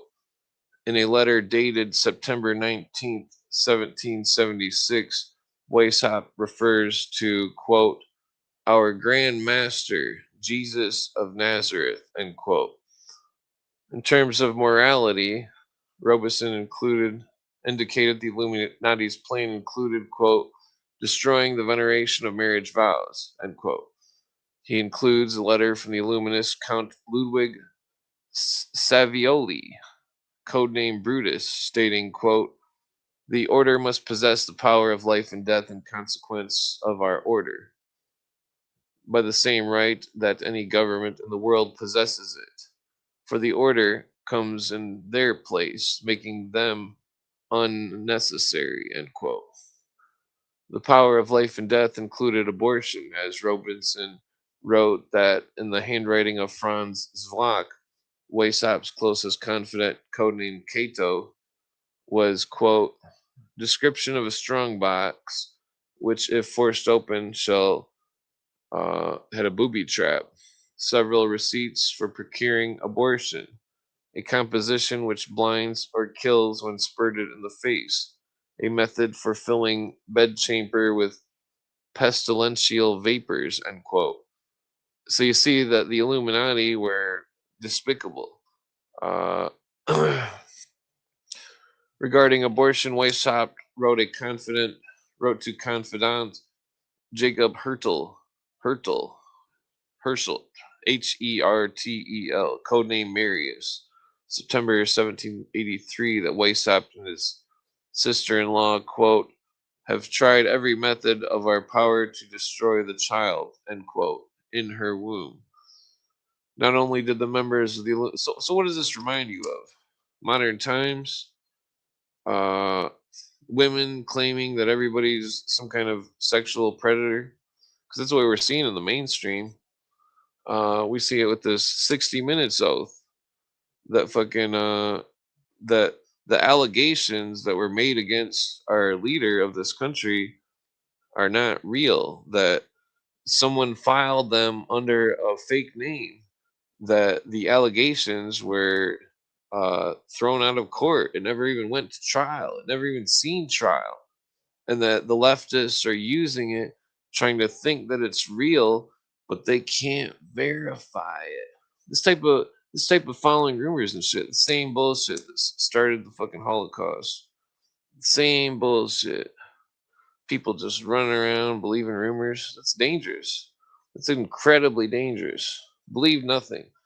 Not only did the members of Illuminati have code names, symbols as well. According to the Librarian of Congress and Rhodes Scholar James Billington in The Fire of Minds of Men, 1980, quote, Weishaupt described his recruitment of Illuminists from within Masonic lodges in Munich as the progress of the circumpunct in the political area. Circle with the dot. Also, in one of the book, also one looks the Masonic website, one can see the owl as the Illuminati symbol for their Minerval degree, which was just above the class of Novus. In Greek mythology, Minerva, Pallas or Athena, excuse me, was goddess of wisdom and reason. The Illuminati's censer at the Minerval Assembly bows in front of the pyramid painted there. At this point, you might remember the gigantic carved owl presented at Bohemian Grove. Excuse me.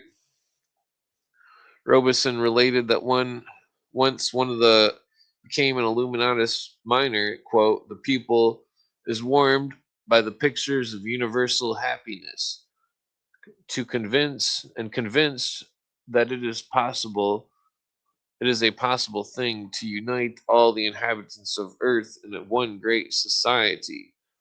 Then it may frequently be no hard task to make him think that patriotism is a narrow-minded, monopolizing sentiment. End quote. So you see, uh, they believe in one world government. Jean-Jacques Rousseau wrote 1742 European Union, a world government that would control through conflict. That was before Weishaupt. Weishaupt was one of the more known members. Uh,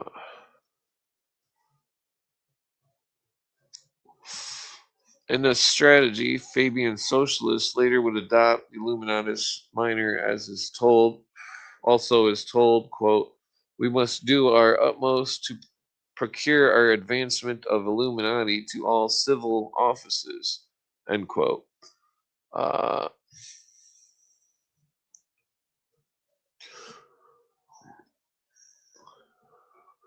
Fabian Socialist H.G. Wells in New Worlds for Old 1907 revealed, quote, socialism ceased to be an open revolution and became a plot.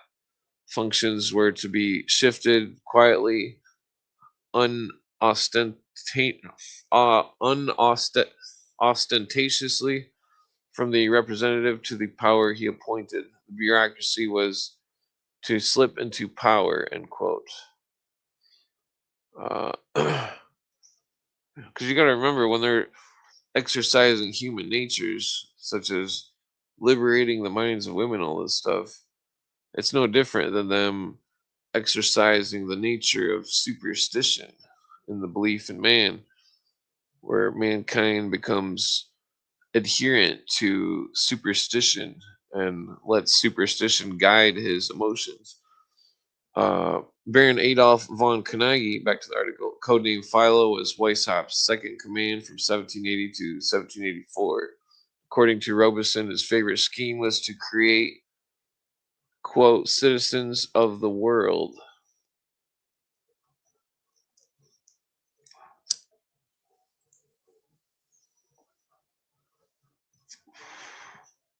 The pause was for dramatic effect, uh, obviously. You might reflect, because remember, how many times have you heard all these New World Order people talking about citizens of the world, talking about world socialism? Thus, whether it's world citizenship, abortions, women's liberation, or some other issue today, one can probably trace its origins back to being part of the Illuminati's plan. That's not an exaggeration. Let's see.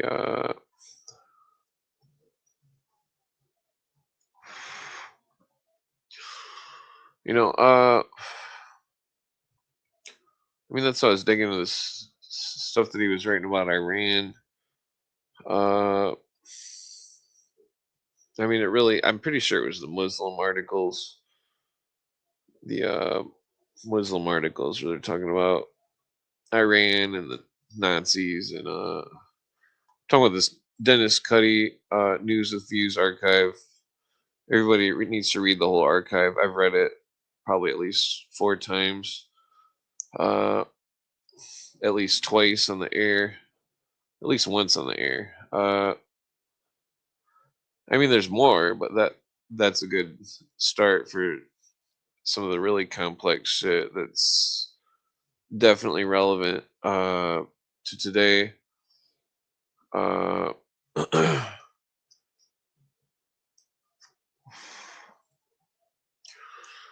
see here. World citizenship. Relevant to this, back to the Cuddy article. Shortly after Ernst von Gottschalk was dismissed from the Illuminati, he wrote in a novel titled Exposure of the Cosmopolitan System in Letters of Ex-Freemasons, which was written in 1786, in which the hero asks his superior, quote, what purpose do the Illuminati have in infiltrating and dominating Masonry, end quote. The response was, quote, to emancipate all of mankind from religious and political slavery, end quote. And the superior continued, quote, when nations are no longer separated from one another, when citizens are no longer influenced by the exclusive interest of any state or parochial sentiment of patriotism, world citizenship, What does this mean? You are either a citizen or you are a rebel. There is no third choice. End quote. Remember Star Wars, the Rebels, Rebel Alliance, the Empire. It's all symbolism. The Empire and the Rebels, the battle of light and dark, the Master who is taught, the secret Yoda, the secret Yod, the secret word. There's battles of light and darkness metaphorically happening in the epistemology, in the doctrine of the secret societies. Epistemology. Damn, I can't fucking pronounce words tonight.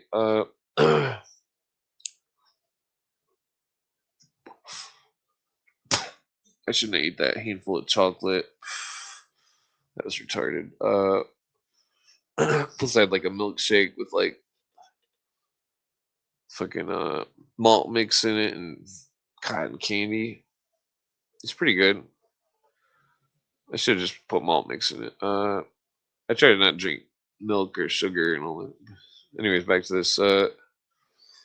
Concerning the strategies of the Illuminati, they are similar to those of the power elite today.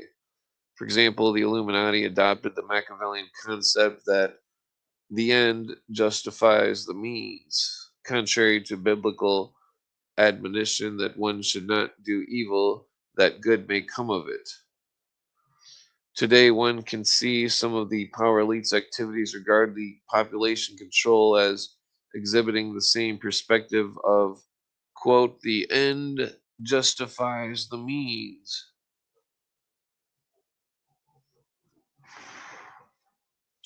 This is why I think Mingler was into the research of changing the babies' genders before they were born, because I think that they were uh, planning to reverse the population of humanity. I mean, there's no doubt in that, what they were doing with that. The plot of the Illuminati began to be exposed by the Bavarian Court of Inquiry, which commenced its investigation in 1983, and it concluded with the abolishment of the Illuminati in 1786. There's already friction between Weishaupt and Carnegie, who was initiated 1780 July. Weishaupt's second command resigned April 20th, 1784. A very interesting date. April 20th, he resigned over Weishaupt's direction and dictatorial management of the order, as revealed in the book Supplement of Further Original Works, 1787, regarding the Illuminati. Next year, 1788, Baron von Carnegie wrote, quote, as a rule, under the veil of secrecy, dangerous plans and harmful teachings can be accepted just as well as noble intentions and profound knowledge, because not all members themselves are informed of such depraved intentions, which sometimes tend to lie hidden beneath the beautiful facade. End quote. So you can see the end justifies the means, according to them, and then they paint the justification up in a nice layer of flowers and cookies and all this beautiful lies, and they convince these members to do great evils because the end justifies the means to them. The ends justifies the means is situational ethics. I always hammer on this subject because it's completely relevant. That if you don't have real ethics, if you believe that if you're starving, it's your right to steal, that's not an ethic. That's situational ethics. And that's not real ethics. And if you don't live in a solid world of ethics and morals, then like, and I'm not saying you got to be some kind of religion or something. I'm just saying like, uh, you're gonna destroy yourself. And that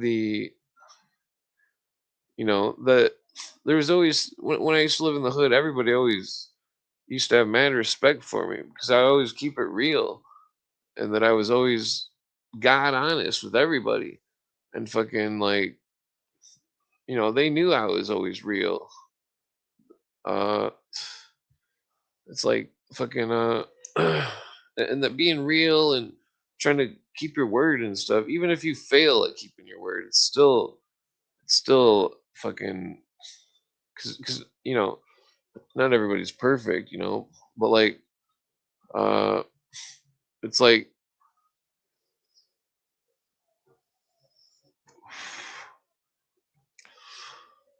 I mean, I was watching this movie from 1989, I think it was called the Shocker. It had the guy that played the head of the bureau in the X Files TV show playing the bad guy, and he was some kind of maniac that was traveling through electricity or something. It was kind of a silly movie, but the way they portrayed the madman, it's like he had no, he was some kind of crazy maniac, and that there are people out there that are crazy maniacs that they don't care about anybody, and like it's fucked up. Like look at that fucking dude that fucking shanked that Russian lady in New York. Like, who could do such a thing? Like, that is disgusting. Uh, but to the communists, the end justifies the means, and so they believe in violence. Remember, if you consult the End of Days radio show, I don't remember which episode it was, but I got a lawyer who was a leftist. I got him to admit on the live stream that he was pro violence, that lawyer, that leftist lawyer. So you better think about that. Because and fucking, I made it damn well clear that I am absolutely against violence to that motherfucking lawyer. And then the way he said it, he's like, well, how is anybody going to enforce the Constitution, all this stuff? And it's like, well, it doesn't matter. Because in law, if somebody's right, eventually it'll get straightened out. And that fucking and then that's when I got him, and I'm like, well, how would you propose such a thing, And he's like, well, blah blah blah. He admitted that he was pro-violence. It was like, oh well, I see.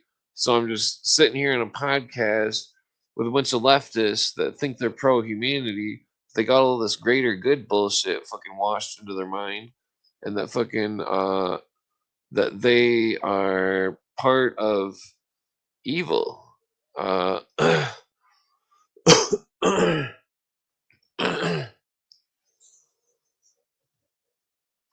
it's interesting on the podcast world, the people that seem to be part of some sort of deception always seem to just somehow end up just not being my friend or something. You know what I mean?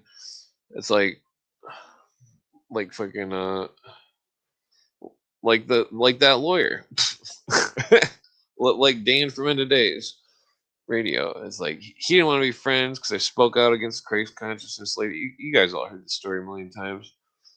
It's like I didn't even really speak out against her. I was just trying to ask her one simple question.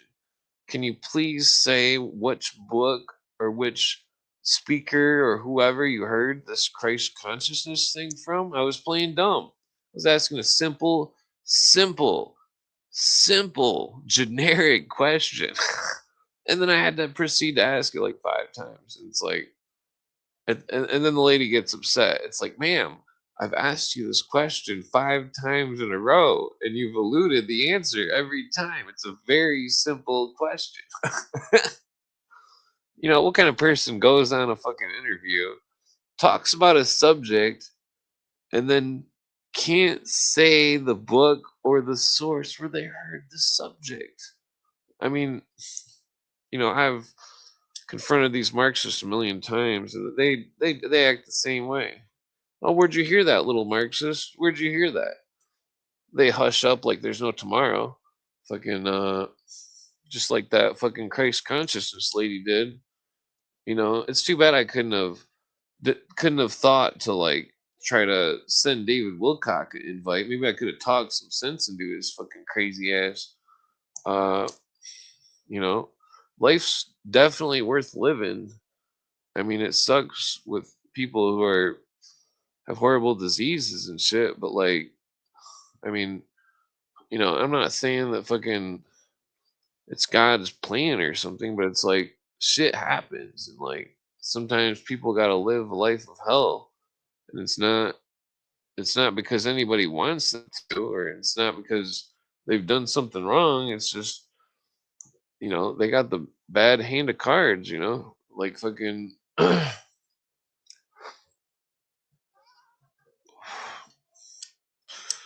And it's fucked up how the Illuminati they like to recruit all the exiles of society. That's what they're doing. They make some kind of group, such as Crowley's disgusting group. They recruit all the maniacs and weirdos, and then it's just like that 300 movie where Persia is recruiting this hunchback character who's it's very interesting because I got to reanalyze that movie because it's very similar to the Hunchback of Notre Dame in a weird way. Uh, and it's weird that they would choose a hunchback character. But so Xerxes, he recruits this hunchback, deformed character and shows him the same pleasures which would be shown to somebody who was initiated into the Order of the Assassins of Persia, which was definitely probably part of Xerxes' empire. It even shows his army of supposed ghouls or whatever. Uh, in the movie, I mean, the movie was cool when it came out. It's probably shit now, but like, it's all the surrealism. Very. Was it a movie like the Council of 300 of Rome? Is like, oh, maybe we should make a propaganda movie about Romans fight Spartans fighting Persians, and then while we're at it, we'll just roll out another Desert Storm 3.0. Make sure that the foot fits the bill or whatever.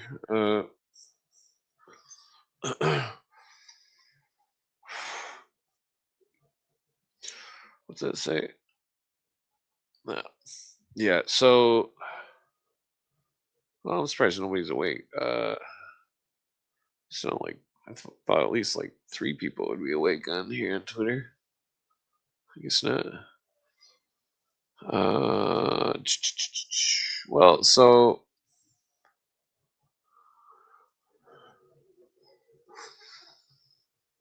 back to this article. The same year, 1787, supplement of the Further book.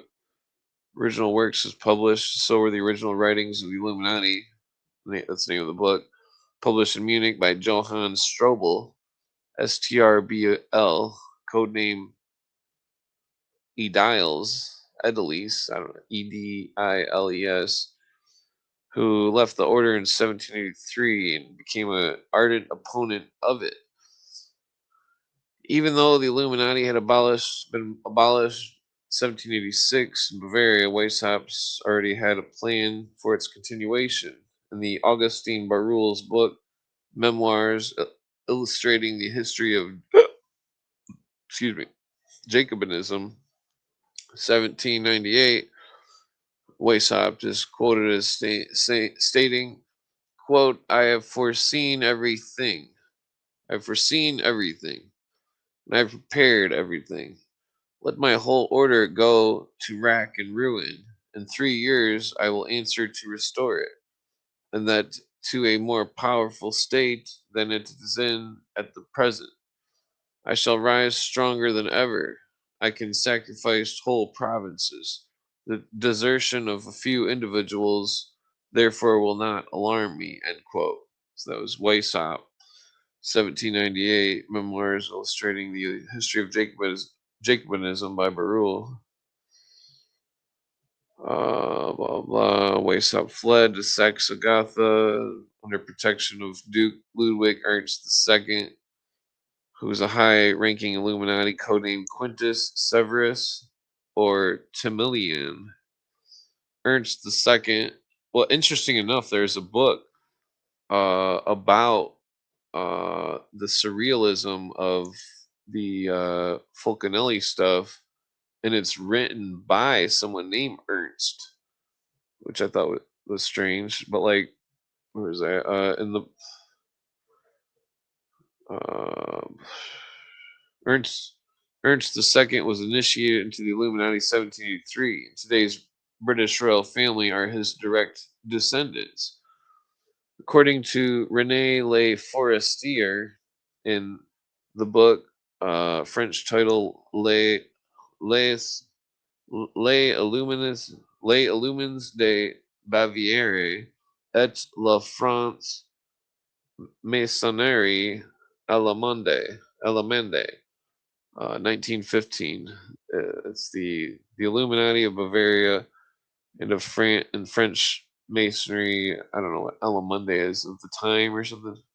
Allemande, 1915. Ernst II on February 25th, 1777, had become a member of the strict observance Masonic Lodge, and a banquet table was brought to having the shape of a T, quote, a symbol noticeable on monuments of the old Knights Templar. Taking over, and interesting because it's also the symbol of Tesla. Because remember, there's a lot of fake Templars out there. These Illuminati, or some of them. Others include the OTO. Others include many aspects of Freemasonry. Other fake Templars include the the German Teutonic Knights. Those weren't real Templars. Templars wouldn't destroy people like that. Where was that?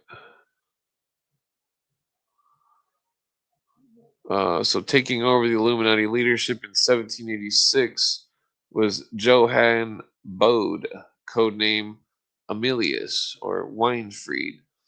And in 1787, he founded a branch of Illuminati in the Les Amis Réunis Lodge in Paris.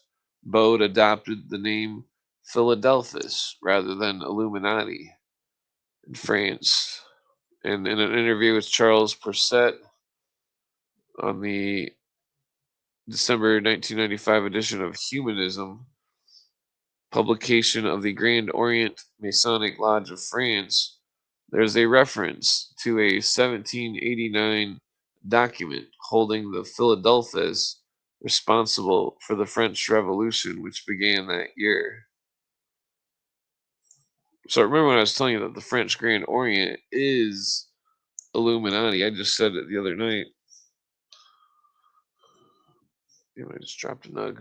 That I was not exaggerating. I was not confabulating that these are in the books.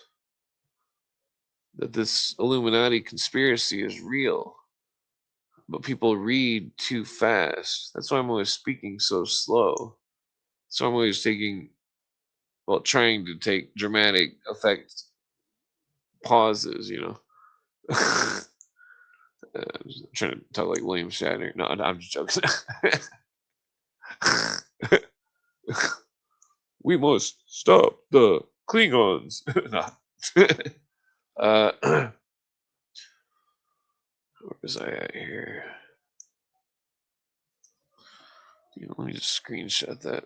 It is entirely logical that the Illuminati would be a prime instigator of the French Revolution.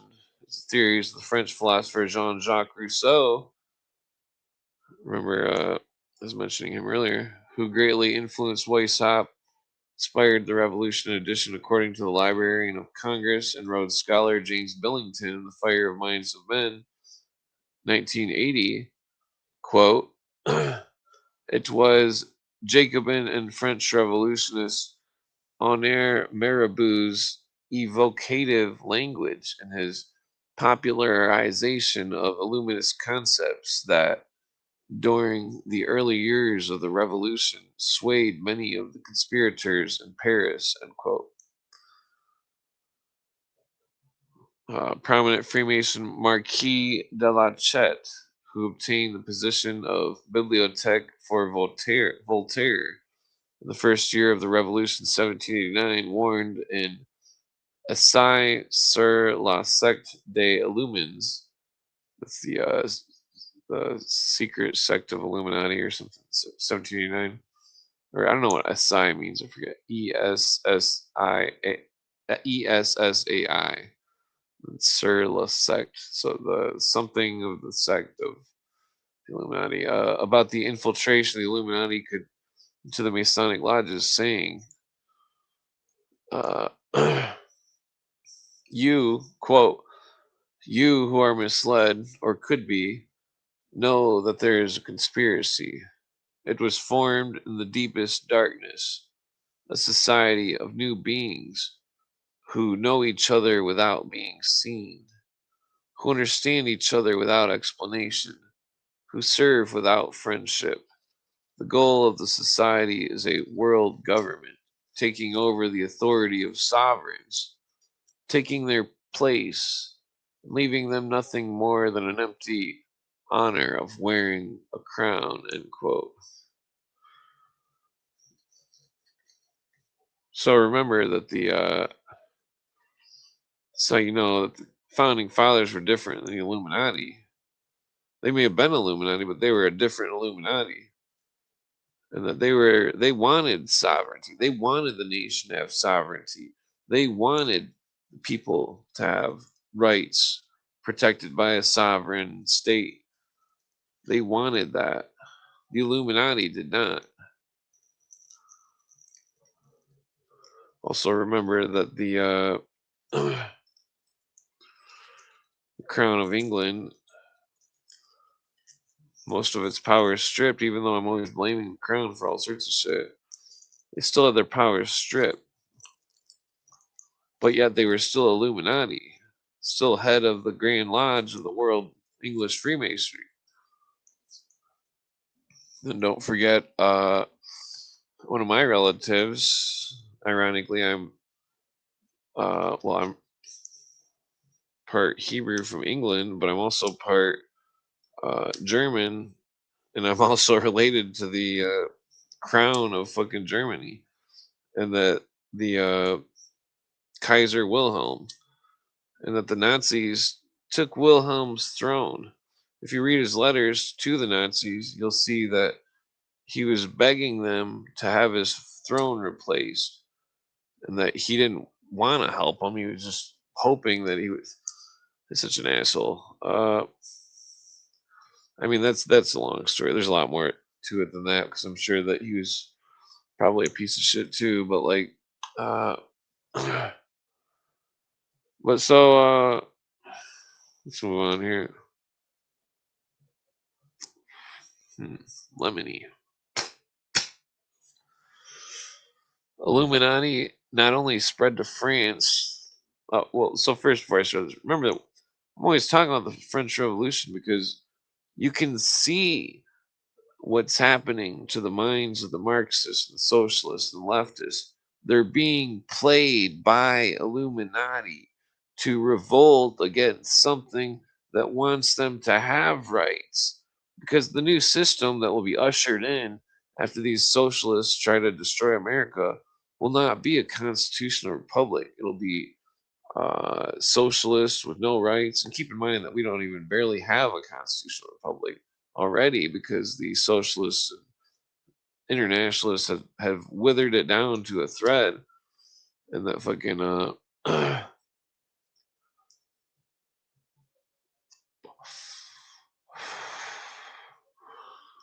but so was it King Frederick William the Second of Prussia wrote to Frederick Augustus the First, Elector of William the Second of Prussia. Wait, Elector of Saxony. And remember that Prussia also chartered the House of the Temple of the Scottish Rite. Well, all their quotes say it's socialism. So socialism is when the government pretends to not own the businesses. I mean, we're living in socialism. This, without a doubt, this is we're already in socialism. Okay, so October 3rd, 1789, The technocracy is just another layer. It's not doesn't mean it's the backbone. Me and Courtney are gonna have a debate.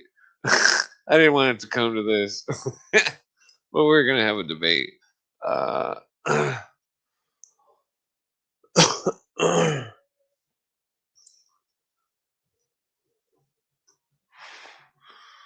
so Frederick Augustus the First, Elector of Saxony, October 3rd, 1789. He had been informed that, quote, a Masonic sect who are called Illuminati or Minervals, after having been expelled from Bavaria, have become formidable and have spread rapidly throughout the whole of Germany and into neighboring countries. Uh, 'Cause remember that the Thule Society and Ariosophy and Theosophy, and also remember that I've documented that the Germans were kicking the Hebrews out of the Masonic lodges of Germany, and that fucking so people saying that Hitler was a Mason, even if he was a Mason, I've documented that fucking the Germans were pushing Hebrews out of the Masonic lodges in Germany in the 1800s, and that even on top of that, the late 1800s, that one of the parallel groups to the well, not really parallel, but there's multiple instances of secret societies branching into two, where it would the regular version, but then it would branch off into an Aryan version. And so you got to remember that Illuminati conspiracy has to do with that, and that's what they were preaching. They use anything they can use to make someone believe. Uh, let's see.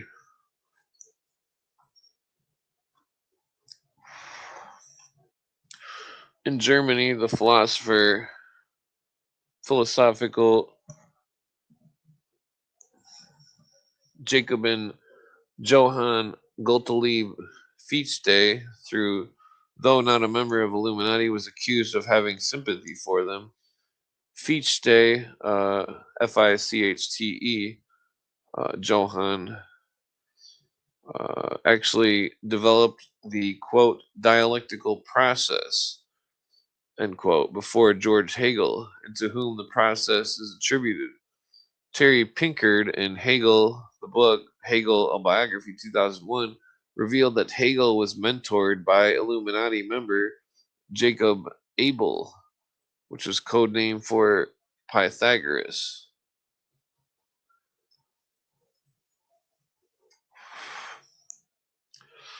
Terry Melanson of the online Illuminati Conspiracy Archive indicated that, quote, one of the core concepts that influenced Hegel was the notion of a single philosophy of history.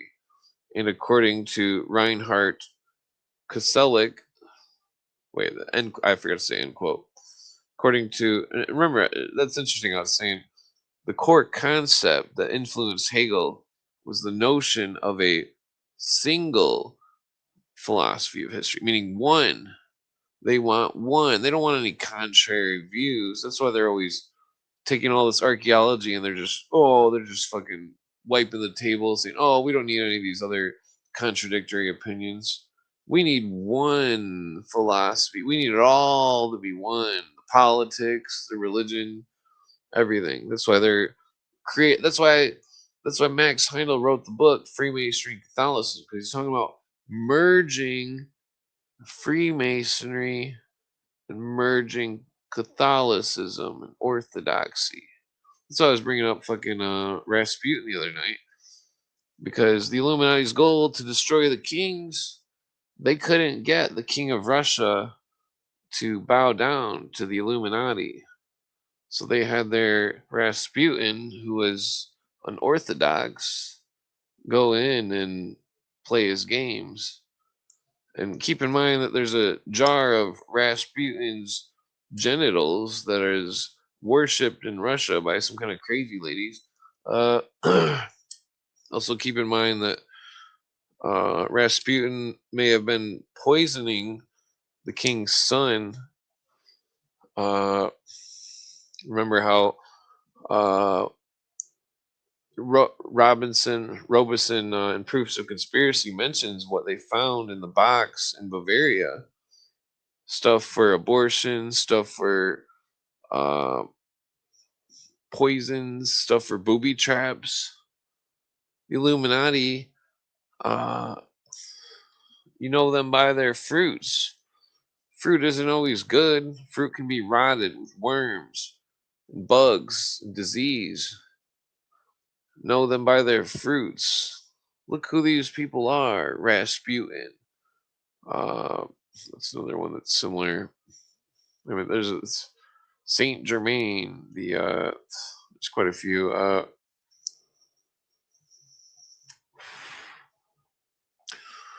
In Russia, it's like one of the guards caught on to Rasputin and his bullshit, and they made a party. Excuse me,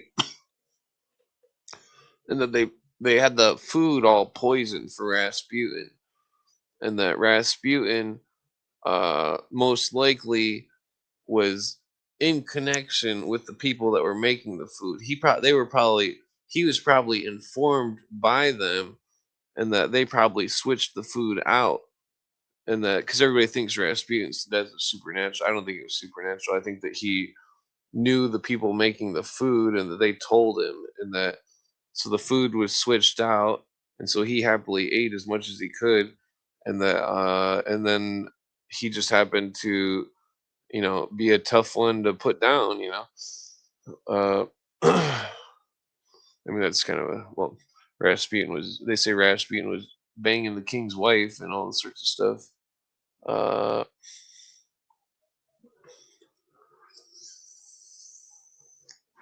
well, I'm probably gonna pass out of this joint.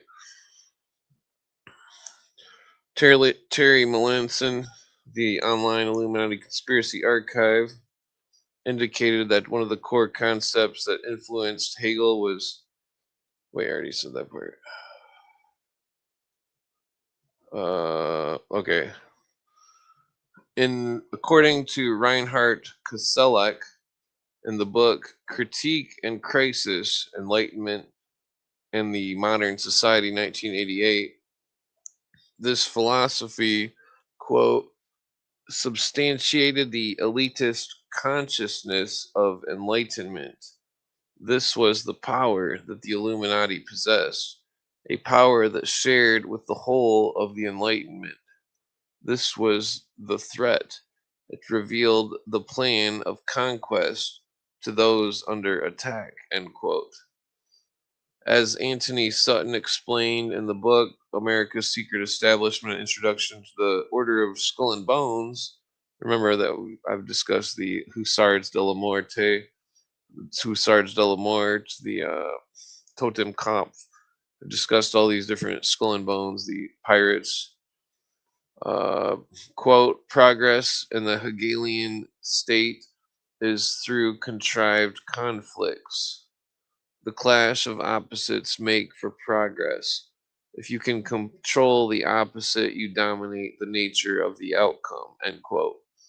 Remember here that and that's the same thing that Jean-Jacques Rousseau wrote in 1700s, paraphrase. Remember here that the power elite and the Skull and Bones member William Whitney, in the late 19th century, devised, or is that devised a political strategy of giving large sums of money to both major political parties, and then alternating power so the public thinks it has the choice when both major political parties candidates actually are controlled by the power elite. How's it going? I was gonna pass out here in a minute, but hang out Not for too, a minute. not too bad. You've read Epperson's The Unseen Hand? Yeah, it was like a long time ago. Yeah, me too. Me too. Yeah. Oh yeah. Well, how's the weather in Canada? It's been shitty the last week. Like we've been winter revisited. It's been below zero, snowing every day. It's crazy. Yeah. Oh yeah,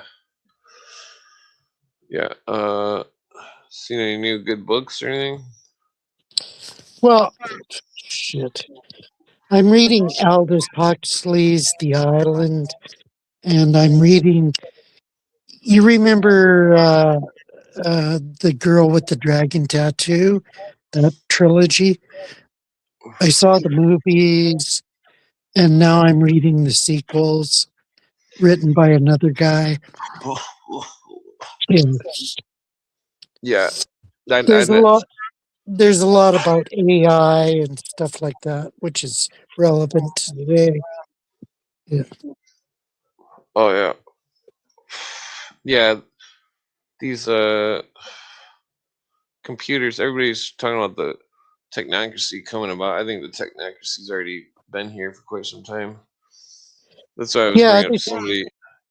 I asked them. I yeah, was like, well, why do you think that the light bulbs all got FCC logos all in them? The LED light bulbs. yeah, totally, totally. Yeah, and if you've read Patrick Wood, it goes back to the 1930s, blah blah blah.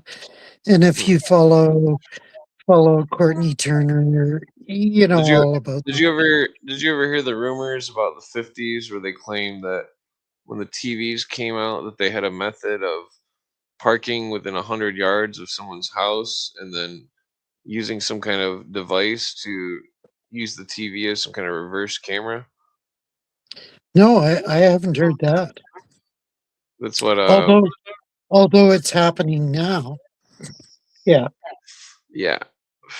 Well, I heard about that like 20 years ago. I could never confirm it as being true or not. Uh, Yeah, it's much like the idea that people with special uh, devices can walk down the street and and pass you by, and they can take all the information off your tap to go cards. You yeah, know. the Chinese sell devices where you can push a button and hack anything, basically. Yeah, totally, totally. That's why that's another reason why they should outlaw trade with China if they're gonna pull that type of shit. Then I they set know, up. and Carney in Canada is getting in bed with China totally. Plus, And they're do violating all you sorts of know copyrights. do you know Matt Ehret at all? Have you ever watched his Canadian Patriot shows or anything? I'm not familiar. He's I don't been really get watch too much. I really only watch like I Yeah, don't he's know. been a guest. He's been a guest on Courtney. I think Jay Dyer's even interviewed him. I've met him two or three times now in Calgary here, Oh yeah, and and he's totally pro China, and I don't understand that. Yeah, yeah. That's definitely yeah, not cool. Yeah, yeah. Basically, I only watch like super mainstream. I don't really watch. I mean, I check out Andrew Wilson stuff just to see him argue because it's funny. But like, he's a good yeah, arguer. But like, he's yeah. always He's a arguing. real good arguer. Yeah, I also watch like JJ's and Donuts channel and some other people. But I like, quit watching JJ because JJ's well, so left-wing. damn, I was gonna say something about. Oh yeah. So I might be having a debate. Not a debate, but what's her name might be coming on my channel. Damn it, I'm fucking stoned. I forget her name. Andrew's wife. Oh, Um, Rachel, yeah, really? yeah, Rachel. Oh, Yeah, I got to talk to Rachel. yeah. Because She's a I good asked her friend to, of mine. because She's she a was good calling friend. me a liberal. I'm like, I'm not a liberal. And Oh, I was like, I'm not typing all this shit. you You're gonna know, have to you come on. know, if you let Rachel come on, Rachel will school you totally. It's not about schooling. It's about she just wants to know what I think, basically, and that's we're just gonna discuss that basically. Okay, I'd love to see that. I'd love it. Oh Yeah. yeah. Rachel is a good friend of mine. I love her. Yeah. Somebody else was trying to get True Stream Media on. They said they would come on, but I don't have any. I don't know what. It was pretty vague, you know. Uh, True Stream Who's Media. who's Truth Stream Media again? Who are the guys in it? Uh, it's like some dude and some chick that's married, and they got quite a big YouTube. Technically, a bunch of people are supposed to come on that never came on. What's his name? KJ Osborne with the what is that called? Scariest movie ever. That's his YouTube channel that somehow got uh resurrected. Oh, But and he's went way off into fucking uh Black what- Pill territory. no, he's went way off into Rapture Land. Oh shit, shit. I gotta try to dig him out of it when I talk to him. Because Well, yeah, I went he's obviously a Christian Zionist, so he's in, totally up to lunch. I went on his show and like one of the call-ins and talked to him for like a half hour, and he's like, I'm trying to like help him dig out of this thing that he's in, and it's like, I don't know. He said he would come on the show, but then he never did. But he also said he'd play a game of cards against me because he lives in Michigan, you know. Oh, nice, nice. But yeah, I'd play a game of cards with him too, and I'd probably beat him. Sorry. well, magic cards. Oh, not magic cards. No. Well, I could beat you in euchre. Uh, No, I could beat you in euchre. well, Totally. I don't think so. Totally. Totally. Was that Aaron Dykes? Oh yeah, that's their name. Yeah. Oh, met his wife at Infowars. That's So interesting. you're up late tonight. It's like 4 o'clock in my time. Yeah, I fell So asleep earlier. so what were you talking about, David Wilcock? Oh well, everybody thinks that he didn't die, and I definitely think that he definitely Oh, committed suicide. oh, he's supposedly dead. I didn't know that. Wow. Yeah, he bit the dust. Fucking poor dude. R.I.P. Uh, I've only got one of David Wilcock's books, and I thought he was totally out to lunch. Sorry. yeah. Yeah. Well, I don't know if you've seen the image that I kept putting up. Hold on. Allow me to. Uh, yeah, it took me forever to make this image because Grok would not put these two faces together. I'm like, why the fuck, Grok? I'm like, I put it on the main post, you know, so everybody can see. I'm like, Grok, put David Wilcock's face with Oh, Marshall holy Applewhite, shit! Wow. Oh. and Grok would not do it until I fucking. It took me like 3 hours. I was like, this is. It should have took 5 seconds to get this image.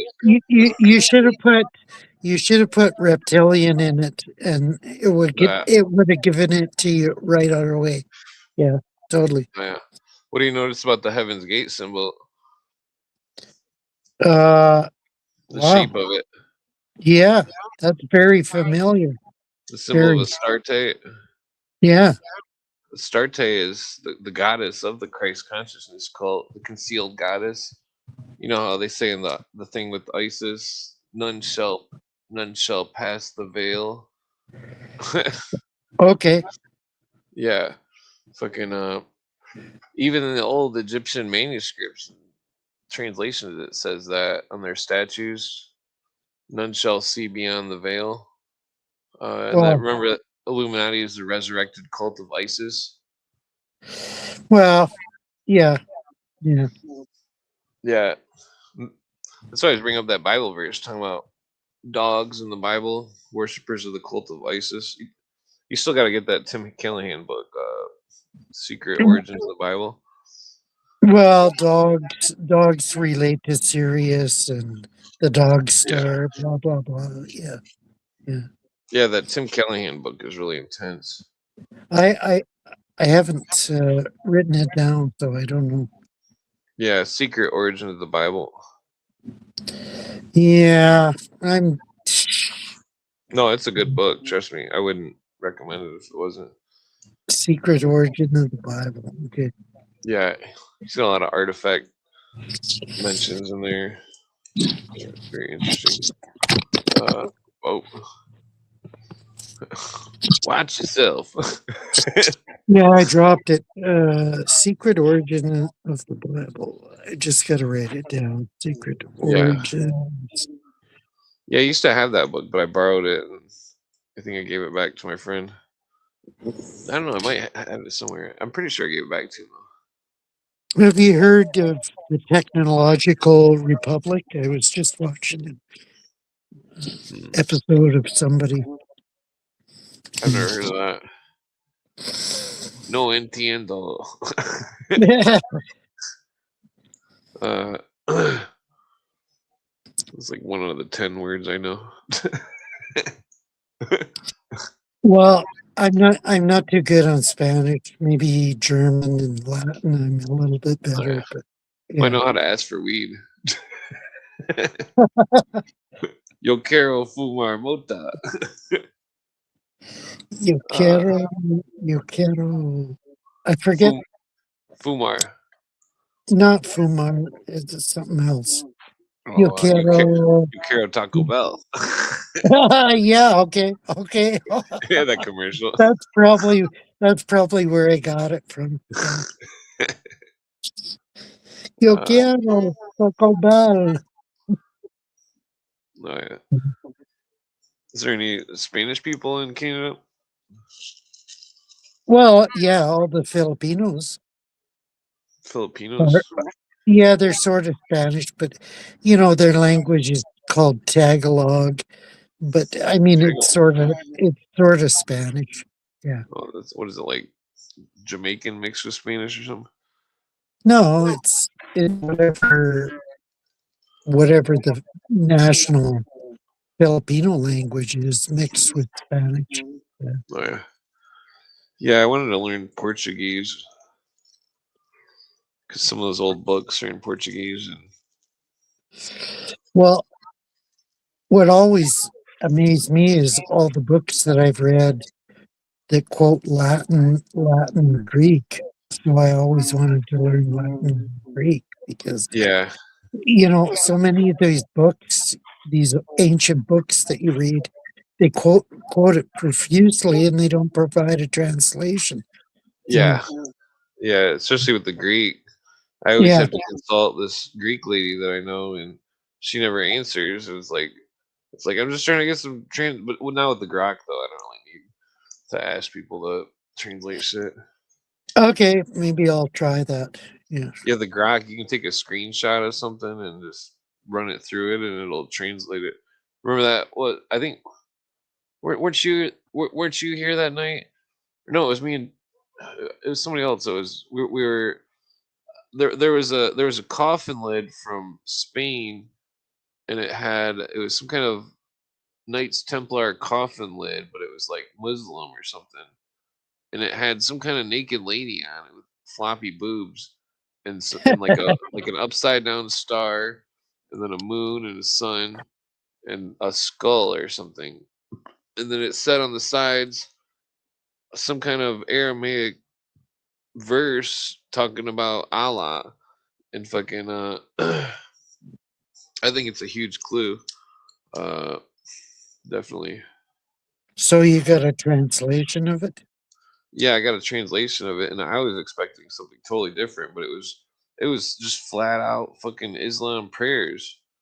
And I was like, No, what are these weird. Islam prayers doing on a naked lady coffin lid with Yeah. fucking uh with, it's very bizarre.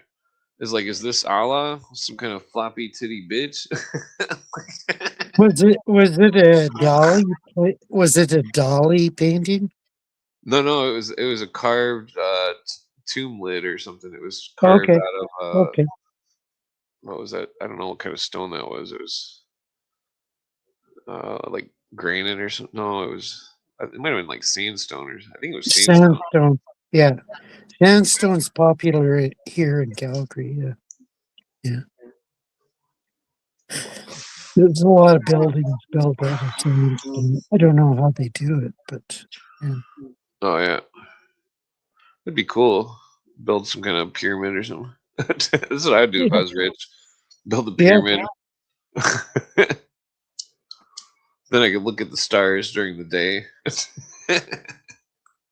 through the holes in the pyramid going up. Yeah, you'd need a telescope or something. Yeah. No, that's why they built it. Some of the writers they say if you were to dig a well or something, you could see the same thing. You dig a deep well, you look up, and you can Yeah, see the yeah, yeah. I stars. understand that. Yeah. Deep wells are good sources for that. Yeah. Yeah. Yeah, that's what they were doing. It's like I think they built it there because they knew there was never clouds in the sky, and they were watching the sky in those two spots for some reason. So, did we talk about this before?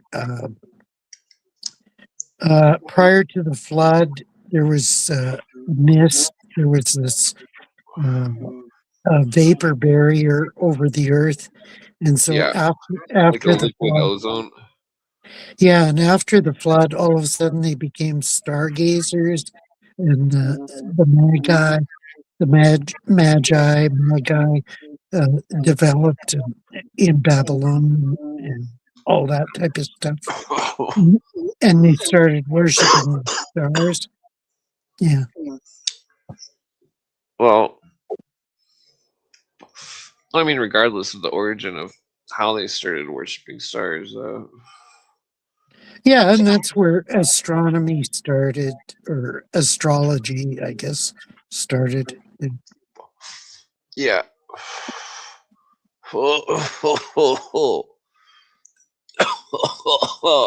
Excuse me. Side note: there's a funny redneck guy on YouTube that does this thing called truck astrology, and he like shows a picture of a really shitty truck, and then he A truck, says like a everything truck, about yeah a truck, truck. Wow. and then Okay. and then he says everything about what he thinks the driver will look like and do and stuff. It's pretty funny. It uh, sounds ridiculous, but whatever. Yeah. it's pretty good. It's definitely a funny concept. I can't even like think of one of his jokes because he pulls it off in a weird way. Yeah, I've watched a few uh, comedians on YouTube, and like they're wow. Comedy nowadays is weird. There's not a lot going on. I mean, I try to be funny sometimes, but You not know, you've heard of Leonardo Joni? She's funny, totally funny. But there's some guys on the internet that are funny, but they swear every second word is a swear word, which is oh yeah. I don't find that too funny. Whatever. Some of their jokes are funny. Yeah. Well, yeah. There's a lot of weird stuff going on. I think there's something weird about all those comedians going to Austin. Uh, Yeah, yeah. Why Austin of all places? I think that's an occult center of some type. Well, South by Southwest is in Austin. Uh, isn't uh, isn't Alex Jones? He's in Austin. Uh, Jamie got her big start in Austin. I mean, there's something about Austin that's weird. Yeah. Oh yeah. The what was it? Uh, I I don't know. Some of the comedians are Or I don't know. There needs to be some new same Kinnisons. Well, there's this girl named Go where the Arian. food is. What? You're What? familiar with Sam Kinison?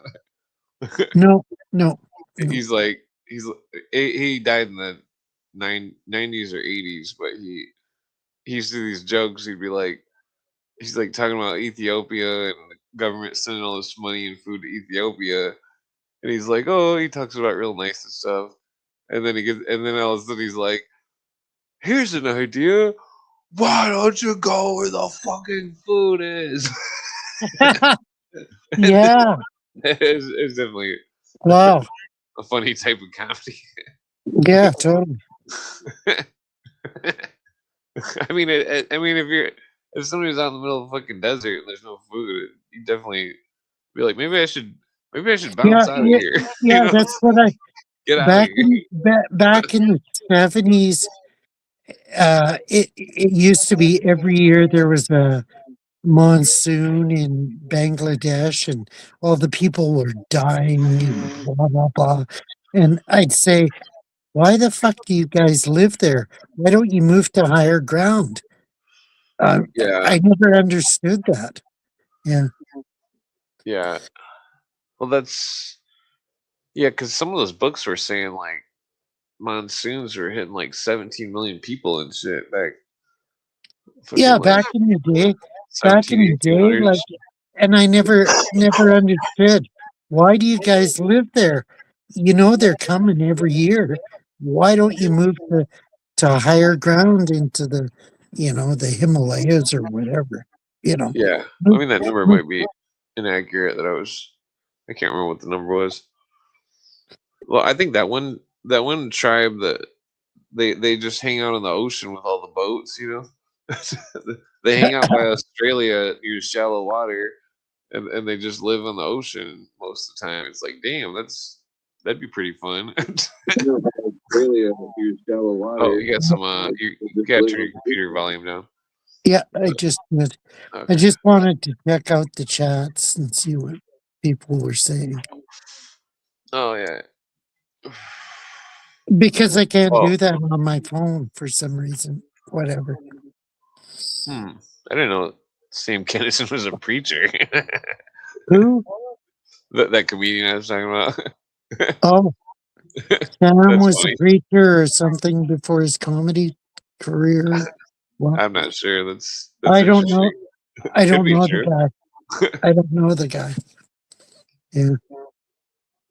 Yeah, he was definitely pretty funny.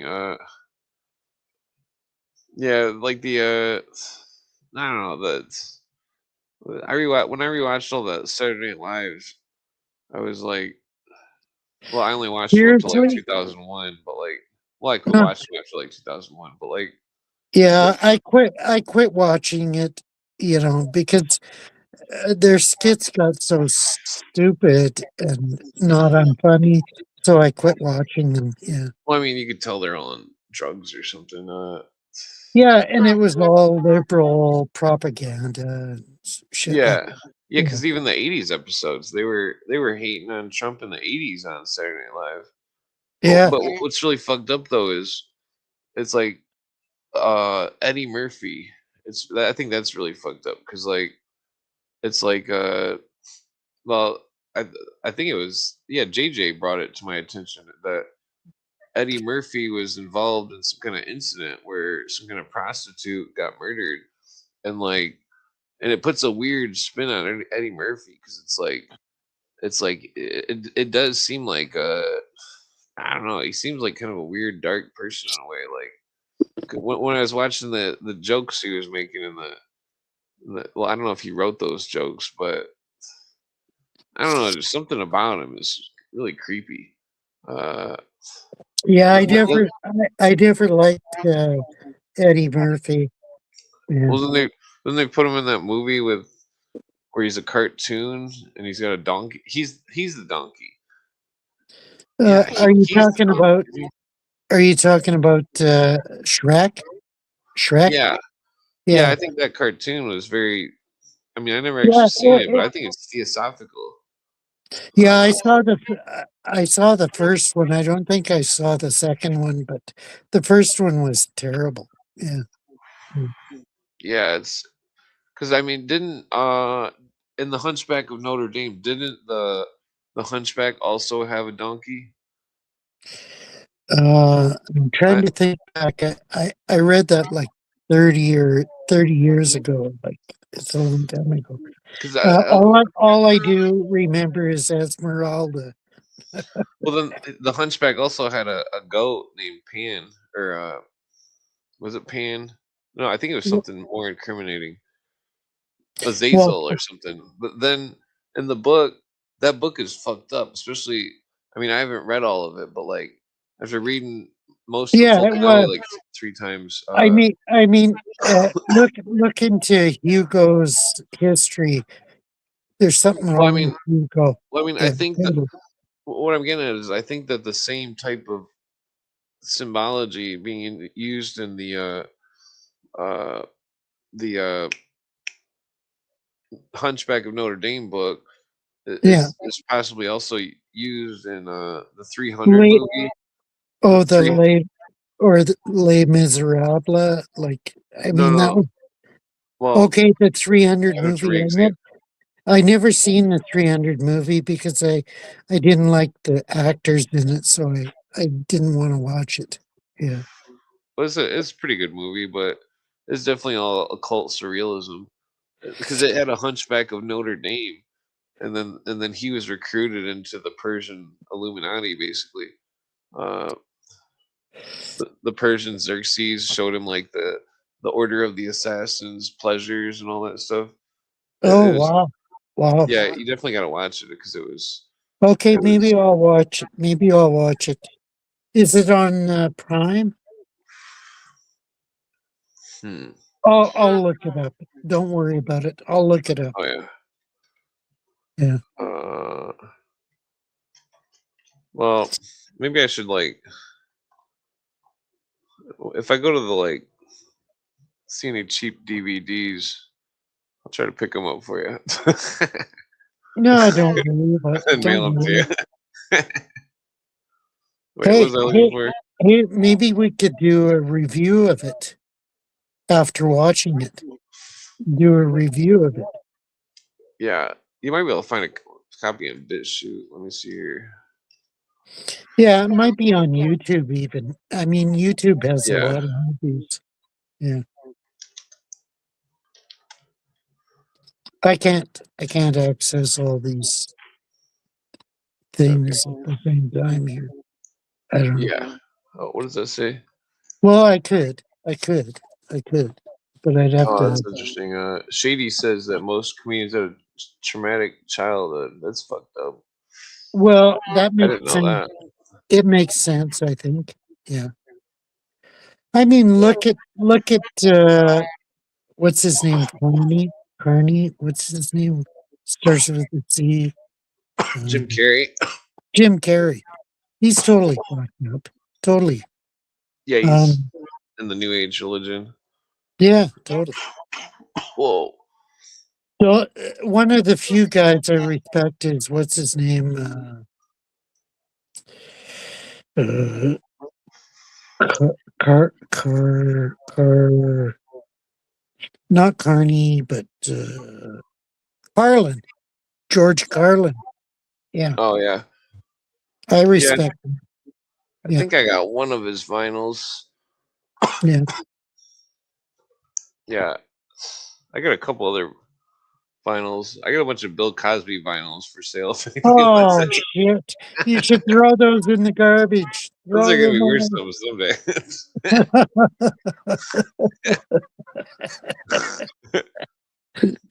Yeah. Oh, I never liked the guy. I never liked him, even though I watched the Cosby Show and all that shit back in the day when it was first aired.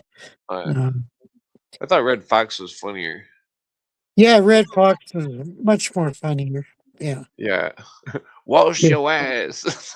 That's what he would say. Well, this is the guy that you won't remember is Flip Wilson. Hmm. Let me look that up real quick. I don't know if I've heard that one. Flip Wilson, his shtick was the devil made me do it. I think I've got him on one of the vinyls I got. He I had got a like he had a a comedy comedy collection. hour for a few years back in the 70s. Yeah. Yeah, I've got like a couple old vinyls that were like fucking big stacks that were like in some kind of box. It was like $1 at Goodwill or something. It's like, well, this is interesting. Totally. Totally. I've got so much shit from discount bins and stuff like that where it was $2 a cassette and stuff like that. Yeah. Oh yeah, that's interesting. Shady says Richard Pryor grew up in a brothel. That's fucked up. Yeah. Wow. But he's also 33rd degree Mason. Well, he hello. also Hello, that's an honorary degree. We all know that. well then Bullshit. Yeah. so here's the question: did he become a 33rd degree Mason before or after he smoked a bunch of crack and put himself on fire? Totally. Richard Totally. Pryor, poor dude. Jesus. Yeah. I never liked Richard Pryor. Never liked I thought he him. was pretty funny, but he was kind of weird in some of his stuff. Well, I can never figure out that joke. He's like something about somebody looking uglier than the face on the iodine bottle, and I'm like, what does that mean? Yeah, really. It took Really. me like 20 years to figure out that on the old iodine bottles had a skull and bones. Oh, okay. Okay. I was like, oh, that's quick. It's such a like slow joke, but like over my head. Like I was like, I gotta figure out what the fuck that joke means. Did his audience get it? Ah, I don't yeah, think I so. think they got it. They probably got it because it was like in the 70s or something. Because I mean, I don't know. We never had iodine in our medicine cabinet, so we never knew about that Oh yeah, type of well, thing. he was pretty old. Was he born in like 1940 or something? Yeah. Yeah. Okay. Shady says I'm a fan of old Steve Martin stand-up skits. Yeah, I like Steve Martin's movies. You know, The Man with Two Brains and stuff Well, like that. it's funny because he had this thing. He's like, well, it's gonna happen anyways. And so he just dyes his hair gray at like the age of 20. I know, totally. Get ahead of it. Everybody's like confused. Like, are you old or young? Like, I can't tell. All your hair is white. And then he plays the banjo, or was it a ukulele? I forget. He plays both. Yeah, Yeah, he's pretty good. yeah, he's Banjo pretty player. good. He's pretty good. I like Steve Martin totally. Yeah. Yeah, that one movie was funny. He was like raised by a black family, and he goes to like get some. He works at some like car place all of a sudden, and then I can't even remember the movie. It was weird. I remember seeing it when it came in the Was 80s or whatever. was that called Rubber Band? Not Rubber Band, but I I don't forget remember what what it's it's called. called. Yeah. He kept like sending letters home or something. It was really funny. It was like really goofy movie. The most famous, the most I respect him for is Pennies from Heaven. That was an amazing movie. Yeah. I think I've seen that one. Yeah. There's a really weird Oh yeah, it was philosophical called movie. The Jerk. It was called The Jerk, and I Oh didn't yeah, like that The one's good. Jerk. I watched it many years after it was came It out. was okay. I mean, It was okay, but I wasn't impressed by it. No. There was a weird theosophical movie that came out 2003. It's called Big Fish. Have you ever seen that? No, no. You could. It was completely theosophical. There's Who quite a few movies that came out mid 2000s. who who did it, or who's the stars? Let's see. Big Fish. I never heard of it. Yeah, it's uh, where's the stars at? Ewan McGregor, Albert Oh, Finney, fuck. I don't like. I don't like either of those guys. Bill Crudup. The I movie never was heard. well. The movie was like it reminded me of that like Mr. Megorium's Emporium in a way. It had like Never this. seen that either. No, That sorry. one was definitely that one was full new age fucking bullshit. What was that based on a Stephen King novel or something? No, I'll put a link in the chat. The one that's on the computer, so you can click on it on YouTube. Yeah, Mr. Okay. Megorium's Emporium. That one is totally theosophical. The whole movie was like, I remember watching it. I was like, what the fuck are they doing with these movies? They're like brainwashing people into weird shit. Yeah, I got the link. Thanks. I'll look at it later. Wait a minute, And does that have the same actor? No, who? what? No, Uh, no, it's somebody else. Yeah, it doesn't say. It doesn't say. Mm. yeah. There was quite a few movies like that came out in the 2000s, 2010s, where it was like, oh, these are definitely huge theosophical movies. Have you ever Creating a watched? gnosis. Have you ever watched Continuum? Yeah, I still haven't watched that. What But did like, you think of that? no, I still haven't watched it yet. Oh, yeah. But It's a there was it's a good series to watch. well, it's like okay, so back 20 years ago, I used to believe in that stupid Christ consciousness shit, and when I saw the Mr. Megorium's Emporium and what was that other stupid movie with the Wolverine actor? Uh, Uh, I can't think of it. Sorry. I never liked that guy.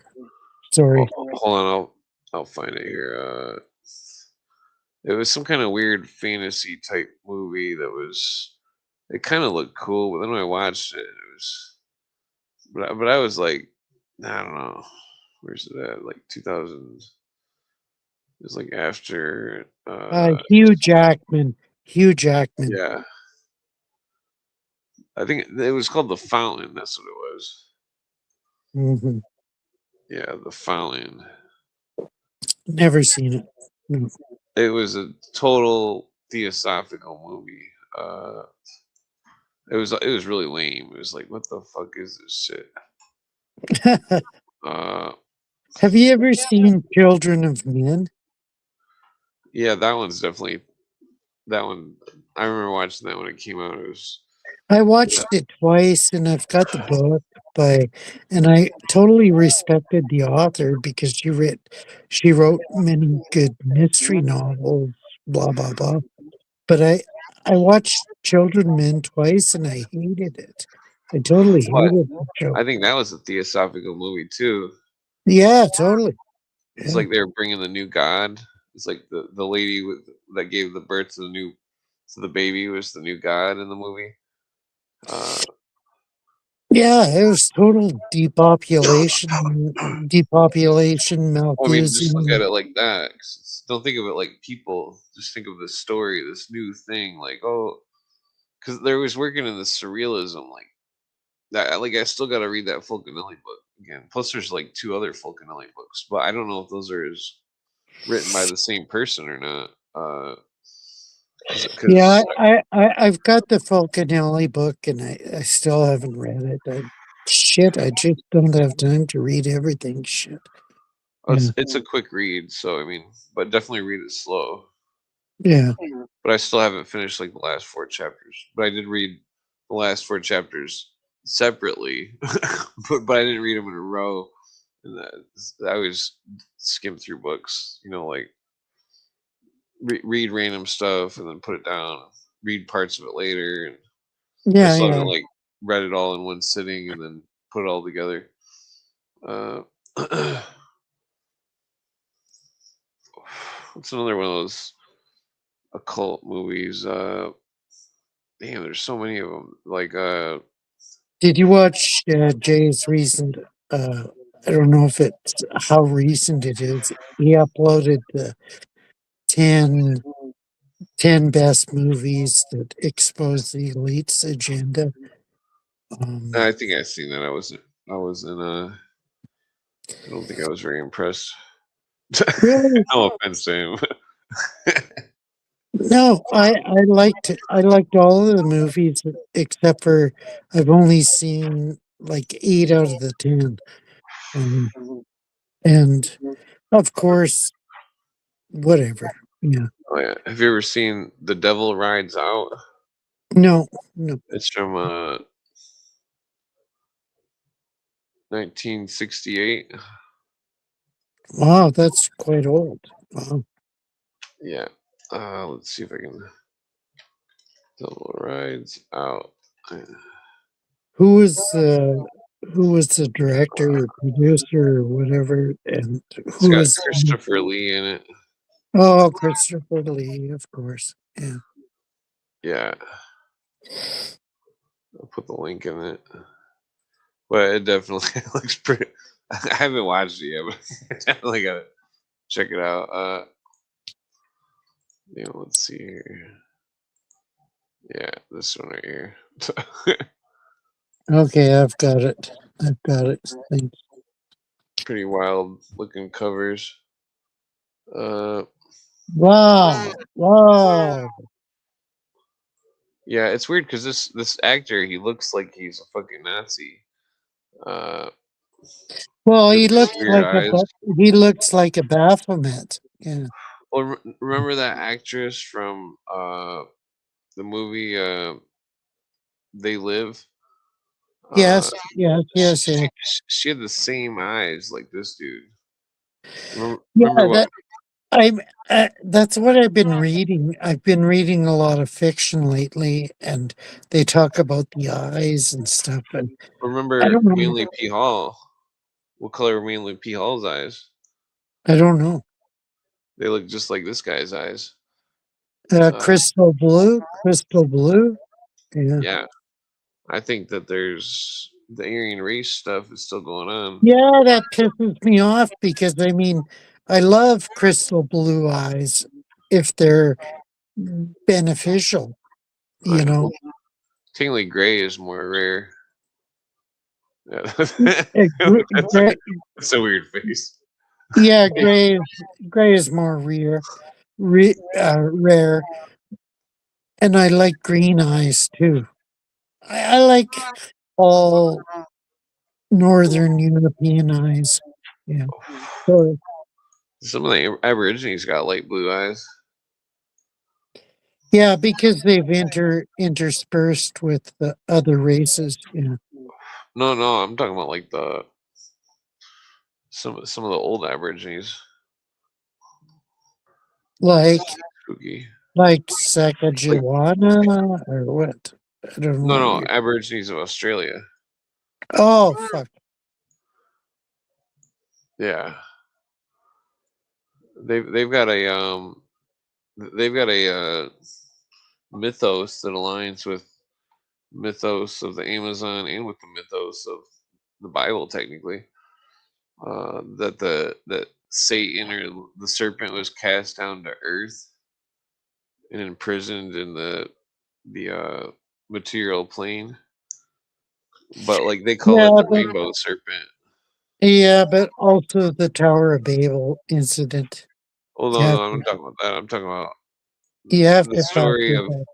Well, I'm talking about these stories of devils angels and shit cast down the material plane, and like the but so So you're talking about the Nephilim or no, what? well, let me explain that the great serpent or dragon, the Aborigines of Australia have the rainbow serpent, which is the destroyer and maker, or the destroyer of the world, or some shit, and that they repaint the cave wall every year to make sure that people remember the story, and that Yeah, because but what does that tell you? well, no, they don't venerate it, they fear it. No, I'm not saying they venerate it, but Oh, okay. what does that tell you about what actually happened? Well, it's weird. It's interesting. It's well, I told you about my ayahuasca trip before, didn't I? Where I Yes, yes, seen the yeah, serpents. yeah. Yeah, the serpents were making the pictures. I thought it was very strange because it was like, are these the serpents that uh are these, I don't know, they were some kind of ghost snakes. I mean that makes sense. Well, that would be the ghost snake that Aldous Huxley talks about in Island. Yeah, Did he totally. drink ayahuasca? Yeah, he probably did. Yeah. Hmm. Oh, wait, I think he might have been the one that asked for psychedelics on his deathbed. Uh, well, that picture. Wow. Yeah, that looks just like Manly P. Hall right there. Oh, frick! This is shit. Total shit. Wait, did This I is already an go through them actual. This is an actual movie. What is this movie called? all? It's called what was it called? The Devil's Runs, or the Devil Runs, the Devil's Run, or something. Wow! 1968. Wow! He's Wow! got the Eliphas Levi symbol right on his shirt. I mean, this is total, total, total. What's his name? Aleister Crowley bullshit. Totally. Yeah. This lady, poor lady, looks like she needs another drink. No. She looks a little bit cross-eyed. Maybe it's just the camera's up close. Yeah. Yeah, so it Wow. seems to be like a movie about some kind of satanic shit or something. Totally. Totally. Look at the circle and the candles and all that bullshit. Yeah. But remember that interview of Christopher Lee claiming that black magic is real and all this stuff? Yeah, Christopher Lee is a totally compromised individual. Yeah. I mean, that's why he wasn't Christopher Lee's not Sauron, but Saruman in the Lord of the Rings. Yeah. Yeah. Well, I mean that interview is weird because he's like Satanists are real and I know about it. It's like it was strange of him to say such a thing in an interview. Maybe I can find it. At least put the link on before I go, or well, put the link in the chat for you guys. What's Christopher Lee?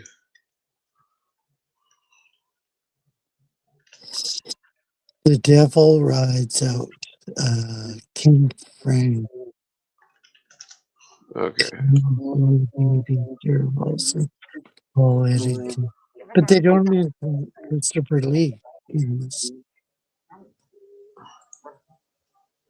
Okay. Yeah. So, well, I guess I'll just put this on the screen and then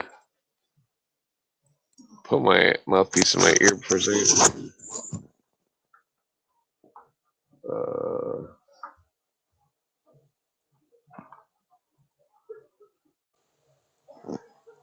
To regard black magic as fictitious or as subject. So, 100% true. There's nothing fictitious about black magic. Anyway, whatever. It is a fact. It is a fact which has existed for several thousand years. I mean, when we talk about black magic, we're talking about Satanism, necromancy, alchemy, witchcraft, worship Satan, the worship of dark forces, or voodoo, juju, whether it's something practiced in the Western world or the Eastern world, whether it's easily defined or not easily defined, the order of the way is defined in this point of way. It's basically the worship of the force of evil embodied by Satan, Lucifer, Prince of the Darkness, and all these. So, in a very simple sense, of course, goes much more deeply than that. Yeah, he's talking about the left hand. It exists around us today. Satanic ceremonies will be happening in Britain tonight. Very definitely. Ask any priest, ask any member of the forces of law and order, and they will tell you that Satan as such, it's there and has been throughout the world. I've certainly haven't been involved in my warn all of you. Never, never, never. You will not only lose your mind, you lose your soul.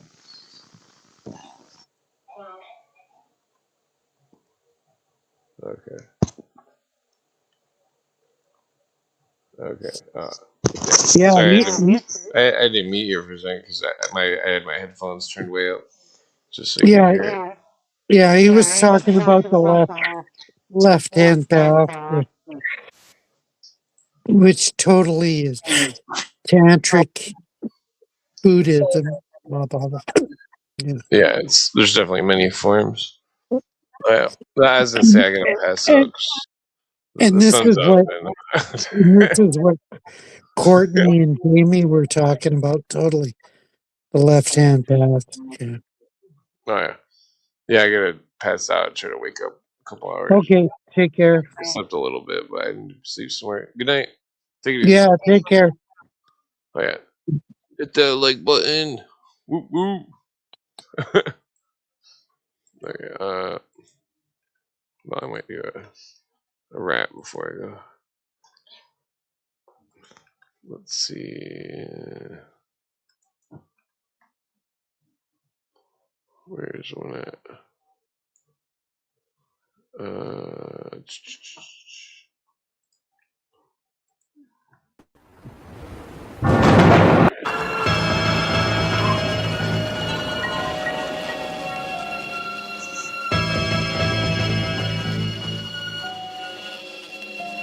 Yo. Where's the beat?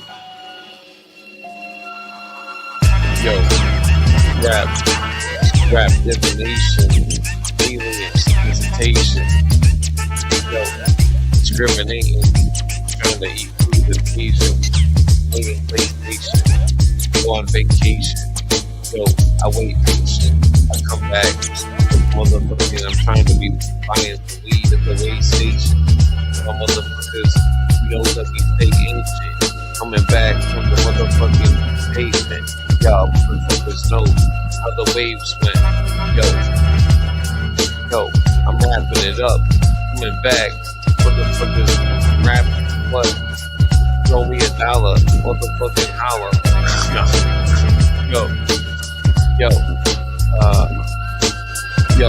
Yo, I'm challenged mentally. I like my motherfucking dollar bills sequentially. Come back to me eventually. Do that shit perpetually. Motherfuckers, respect me. Smoke weed, motherfuckers. I'm guessing, yo, big shit perpetuate. That shit like a motherfucking. Yo. Whoa, excuse me.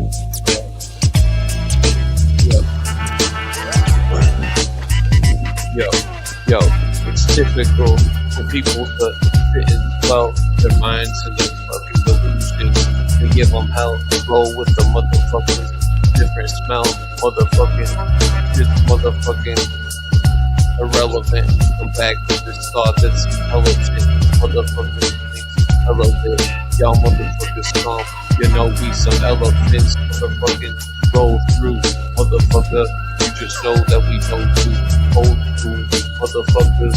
No like y'all motherfuckers chilling on a toadstool, y'all motherfuckers. Yo, definite, come back with this shit.